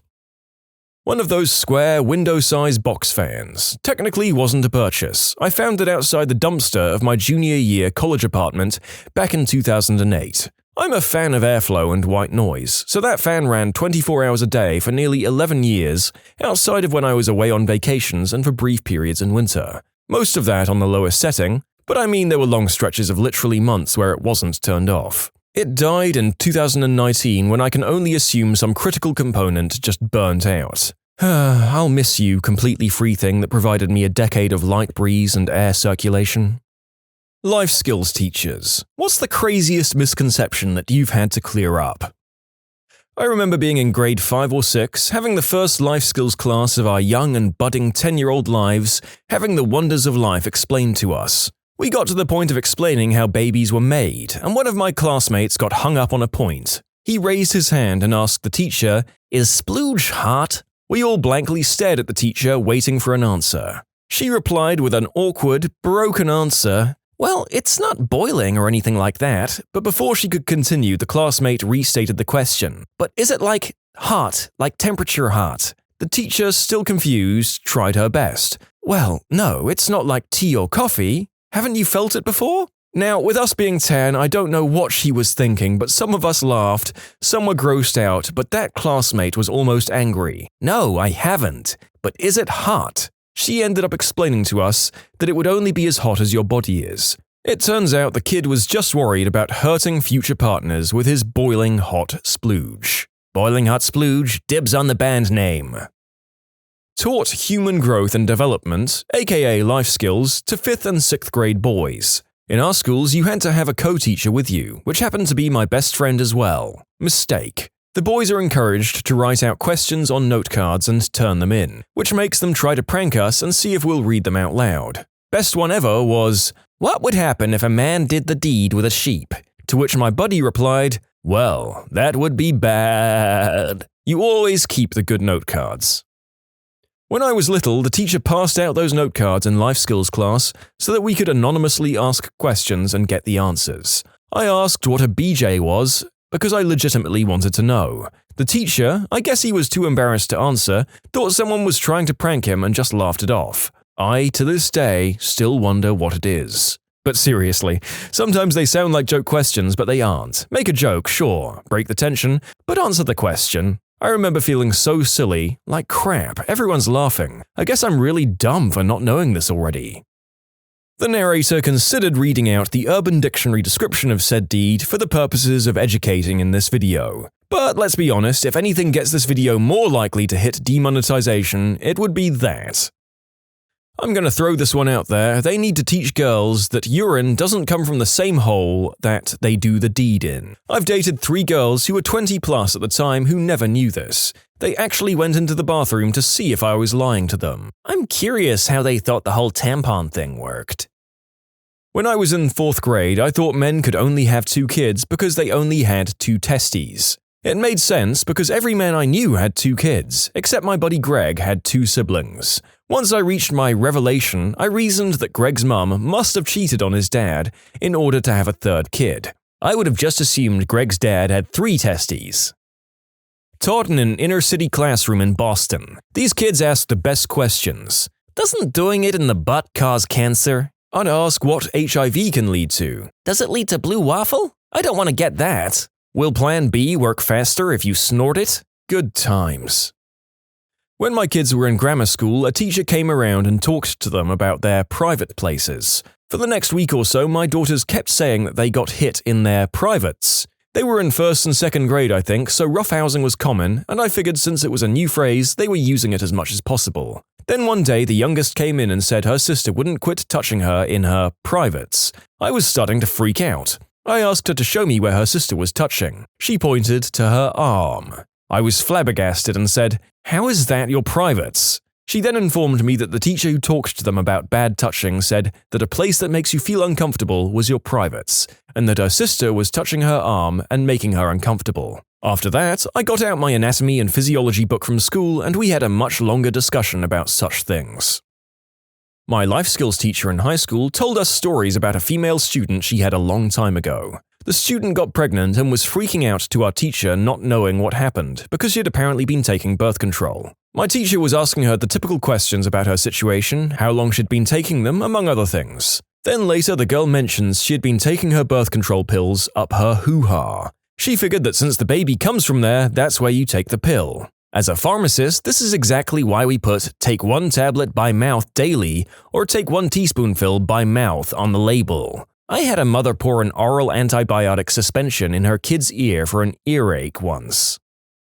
I was a Peace Corps volunteer in a certain small sub-Saharan African country where life skills class was practically non-existent. Talking about that part of my life openly was a bit taboo, and misconceptions were everywhere. As the sole outsider in my village, I was assumed to be the local expert on everything, from computers to physics to world politics to calculus to, yes, doing the deed. There were so many myths, but one sticks in my mind because it was so bizarre, so prevalent, and I've never heard it anywhere else. Splooge is the only source of vitamin K, so girls must begin doing the deed at an early age to get proper nutrition. This was startling for a whole tangled mess of reasons. The cultural initiation rites that perpetuated the myth and coerced younger people to do the deed with men twice their age. The inverse relationship between prevalence of transmitted diseases and the degree of knowledge about preventing it, the enormous cultural pressure to marry young and have lots of babies, and the lack of knowledge about nutrition in general. Parents commonly ate balanced meals while their kids were only given a type of corn mash, believing that this was the only thing necessary to help them go strong. Basically, my students were already stunted from malnutrition, facing a lot of pressure to have to do the deed, and laboring under mountains of misinformation about the deed. But then there was this additional myth telling them that they needed to start having the deed without protection as soon as possible so their bodies would develop normally. I held talks at my school to combat this, taught them how to put protection on correctly, and gave some additional talks about nutrition for good measure. Oh man, the discussions we had. I'm no life skills teacher, but I went to a very sheltered private school that did not teach basic life skills. It only went as far as covering puberty, so parents had to fill in the rest. And then my mum effed it up pretty badly. She started by describing the male anatomy, wang first, then ballsack. But she never said the word for that organ again, only it. It gets so hard it can go inside a woman. And the whole time, having never seen what an adult member looks like, I assume she means the ball bag goes into the hoo-ha as well. And since I'd only seen a baby eggplant from daycare where the ball bag was actually bigger than the eggplant, it made sense. I thought this for several years until a friend cleared that misconception up. I was also unaware of thrusting. I thought you just put it in and waited a bit. I'm not a health ed teacher, but back in 8th grade I saw a girl crying in the ladies' room. I walked over and asked her what was wrong, and she told me she was bleeding down there and she legitimately thought she had internal damage and was dying. I had a friend that this happened to. She hid the bloody undies for months and was convinced that she had dropped dead at any time. Fortunately, I was in Girl Scouts and they were pretty good about letting all of us know what to expect. I'm a development support worker at a treatment home for dual-diagnosed teenage boys. As my co-workers and I basically raise these kids, we regularly field life skills questions. When I was pregnant, these were my two favorites. So when the baby's big enough, you'll just poop it out, right? Is it a puppy? English teacher here. Okay, not life skills, but you'd be surprised about the blurted statements during the Romeo and Juliet unit. So I had one girl who honestly believed she couldn't get pregnant if she didn't climax. Had one boy who thought that humans basically stopped growing hair down there in the 1980s. The poor guy actually thought he was going to be ridiculed in gym class. Freshmen are sometimes horrifyingly underinformed. Believed that you could get acquired immunodeficiency syndrome by being gay, not having unprotected intercourse, but just by being homosexual. My life skills teacher only misinformed my health class further. Told us you have a 90% chance of getting an STD if you have premarital woohoo, women can't have climaxes, so it's not worth doing the deed if you're a girl. Adult magazines and websites cause men to be abusive. Ugh. She started the class by asking, "Raise your hand if you think people who have done the deed before marriage are going to hell." I went to a public school in Alabama, obviously. And literally nobody was surprised. Still, this story was posted 10 years ago. I wonder if there has been any more progress in that particular area, or if we're still more or less at square -1 in that state. The misconceptions that I, as a 25-year-old female life skills teacher, would not A. consider going to prom with you, or B. share my personal bedroom history with you. I've also had to disprove the following notions. That men can't get transmissible diseases. That blue waffle is a real common transmissible disease. That you can't get pregnant if you wash yourself down there after doing the deed. That you can't get pregnant if you drink a lot of Mountain Dew. That if you take all of the birth controls, pills, Depot, Implanon, etc., at once, not that any doctor would give them all to you, you're uber protected from pregnancy. Oh, and a really common one, that 2 rubbers are better than 1. And on and on and on. Mostly I spend a lot of time answering really basic but highly personal and potentially embarrassing questions from my anonymous question box. My friend goes around high schools to give talks and answer questions about doing the deed as a teacher to 16-year-old girls. A girl began to cry once and told the teacher, and the whole class, that she was a hermaphrodite. After calming her down and explaining it all, she agreed to answer more questions for those curious. Turns out she was just talking about her fun button and thought it was a tiny male member. Needless to say, my friend handled it so well, but the girl probably had to change schools afterwards. I know of a girl who didn't know where babies came from. This was a friend of mine's cousin who was pregnant, but her mum had always had C-sections with her kids. So when she was told about the natural method of birthing a child, she freaked out. Well, it comes out the same way it went in. You've got to be joking. How can a woman get to a stage in her life where she's pregnant and not know? Before C-sections, we just kind of popped out. They even made a dramatic documentary called Alien. You can submit your own stories to be featured here on the channel. The story submission link is in the description below. And if you want to listen to some vibey music in the background, check out easymode, also linked below, and subscribe. Well, kinda related. When I was little, I thought that maxi pads were meant so that a woman could pee themselves whenever they wanted. My dad and I were watching a commercial and I went on a tangent about how gross that was. He looked at me funny and said it was time we had a little talk. I was in a public bathroom in a large restaurant with my mother when I was approximately 10. As I was washing my hands, I noticed that there was a large metal dispenser on the wall for tampons $1 and napkins $1. As my mum was exiting her stall to come wash her hands too, I exclaimed, "Why would anyone pay $1 for a napkin when there's free napkins at their table?" I heard a lady in her stall snicker and my mum was a bit embarrassed. I knew what tampons and pads were, but I didn't know that napkin was a polite term for a pad. Maybe not exactly a misconception, but a girl asked me, "Is it true that when the man arrives, he pees in you as well?" It took all of my effort to not say something like, "Only if you ask him to." Probably wouldn't have gone over very well.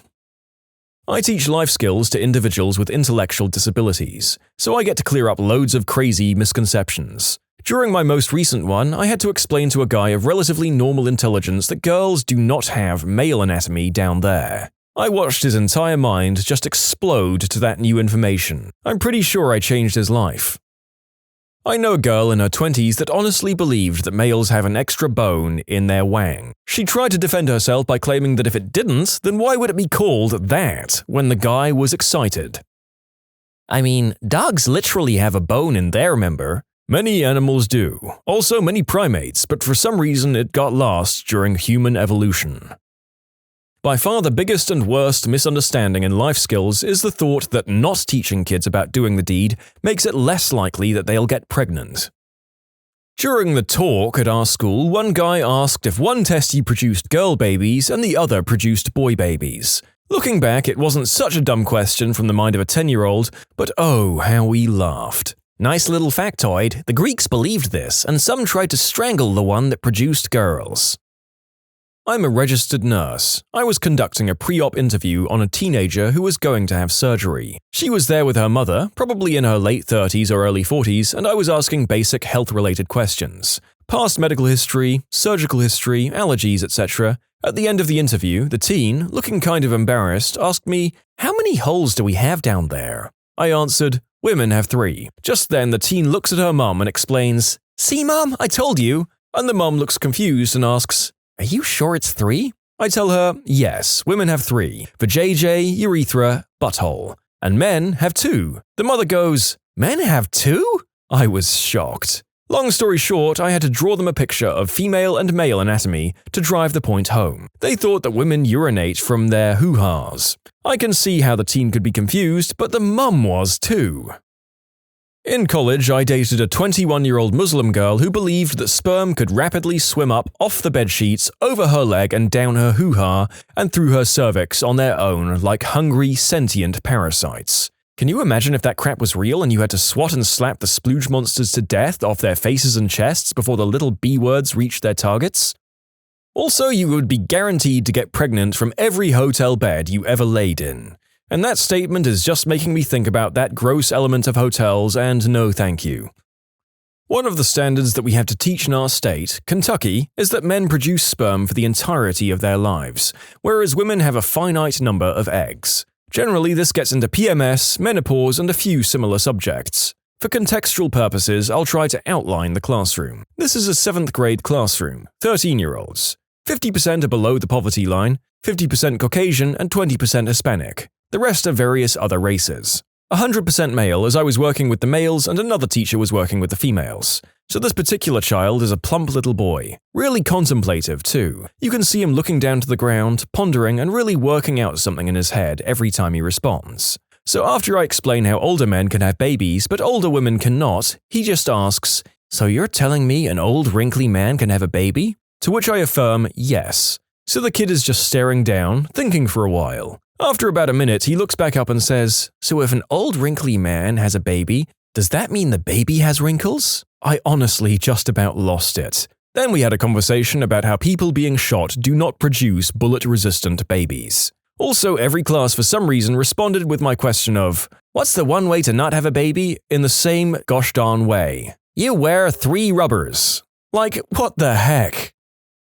We were taught life skills by our religious teachers, and in this case, our middle-aged, Jesus-loving teacher. It was always going to be an awkward affair in a mixed-gender school, boisterous lads showing off to the girls giggling, etc. The lesson was moving along as planned, but it was getting a tad boring. Questions were being fired, but nothing we didn't already know. Then the teacher had a brainwave, giving everyone a small piece of paper and asking us to write an anonymous question if we wanted to know something but were too afraid to ask. Within seconds, half the class is scribbling away. The papers go into a box and are picked out one by one. "What is this strange buzzing wand my mum has?" Quite a tame one, and the teacher was able to reel off a vicar-friendly answer, but it got progressively uglier. What's a BJ? What's prostate massaging? What's felching? It's worth noting that this was around 1994, so the internet was not an option. The teacher was backed into a corner, armed only with a book and a very basic knowledge of the deed as a reproductive tool. Lots of stuttering ensued. Watching a middle-aged woman explain to the class the finer points of manual stimulation still makes me raise a smile. I'm a teacher, but not normally a life skills teacher. My state is abstinence-only education, and so most of the life skills is limited at best. This may explain a 9th grade class I had 3 years ago with 4 mothers in it. Anyway, one of my students was convinced that if you jumped up and down after you had done the deed, you wouldn't get pregnant. Without using any words that would make me blush, I told her unequivocally that she was wrong and to not try that at home. Then another student raised her hand and essentially asked about the pull-out method. She didn't know the terminology. I told her again that was not a really reliable method, especially with teenage boys. Then a third student asked about doing the deed when you're not ovulating. She actually asked, what about having fun during some parts of the month and not others? I explained that teenage girls may or may not have a real reliable cycle, and being even a day off the rhythm method could result in pregnancy. Finally, after towing the company line, the only foolproof method is abstinence, and in the absence of abstinence, take care of yourself, a girl in my class sighs and says, well, I will just keep doing sit-ups after doing the deed. I kid you not. And some of these girls were AP college preparatory students. The best one I heard was from the nurse at our school who was explaining all of the diseases you can get from the hoo-ha, BJs, and doing it in the butt. A girl in the class raised her hand and said, so that's where crack babies come from, right? And the nurse asked her, what? And the girl said, crack babies, you know, from doing it in the butt. You've got to love abstinence-only education in an overly religious state, teaching girls to hate their bodies and be ignorant at the same time. The most disconcerting thing I'd heard while teaching life skills was the notion that transmissible diseases are like a game of tag. I was asked numerous times that if one had acquired immunodeficiency syndrome and gave it to another person, does that mean they're cured? Tag, you got herpes. Anyone care to take this HIV off me? So I'm not a teacher for this subject, but my little sister was 13 and my brother had just gotten married. I mentioned to my sister that I thought it was weird that my brother is going to the same cabin as my father had for his honeymoon with my stepmom. My little sister said it wasn't weird because doing the deed is only for having babies, and since my brother didn't want kids for 5 years, they wouldn't be doing the deed, and that my dad was too old to have kids, so they also never did the deed. Explaining to her that there are more reasons for doing the deed was awkward. Also, my sister-in-law, until she was 16, thought that doing the deed meant you laid side by side and the sperm crawled out of the guy's belly button and into the girl's belly button. We were all homeschooled and Christian. In case anyone's wondering, my mum never gave us any kind of growing up talk. No birds and bees, no puberty, nothing. She did put a copy of The Care and Keeping of You under my door with a note saying I should read it. It is an American Girl Company book on your changing body. Bras appeared in my drawers, but nothing was ever said. There was a steady supply of sanitary products, but I never even told her I got my period, I just figured it out. So yeah, unless you looked it up yourself, you knew nothing. I used to go to a really religious school. The girls there believed that no one actually enjoys doing the deed, it's just the media telling you you do.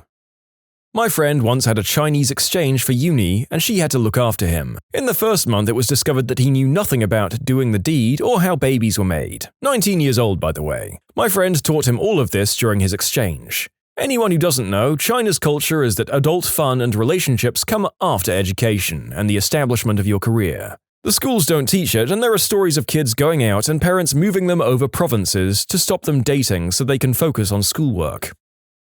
Don't any of these hyper-religious folks grow up on farms? I ask because, you know, it's hard to be so misinformed about doing the deed when you're breeding animals. My girlfriend is a pharmacist and has told me some good ones. She had a girl complain about her birth control falling out, and found out that she had been sticking the pills up her hoo-ha. Also, she had several that ran out of pills early and needed to be told that only she takes them, not her and her boyfriend. And of course, she's had a few girls get pregnant and find out that you're supposed to take the pills every day, not just when you do the deed. When you subscribe, make sure to hit the bell to turn on notifications.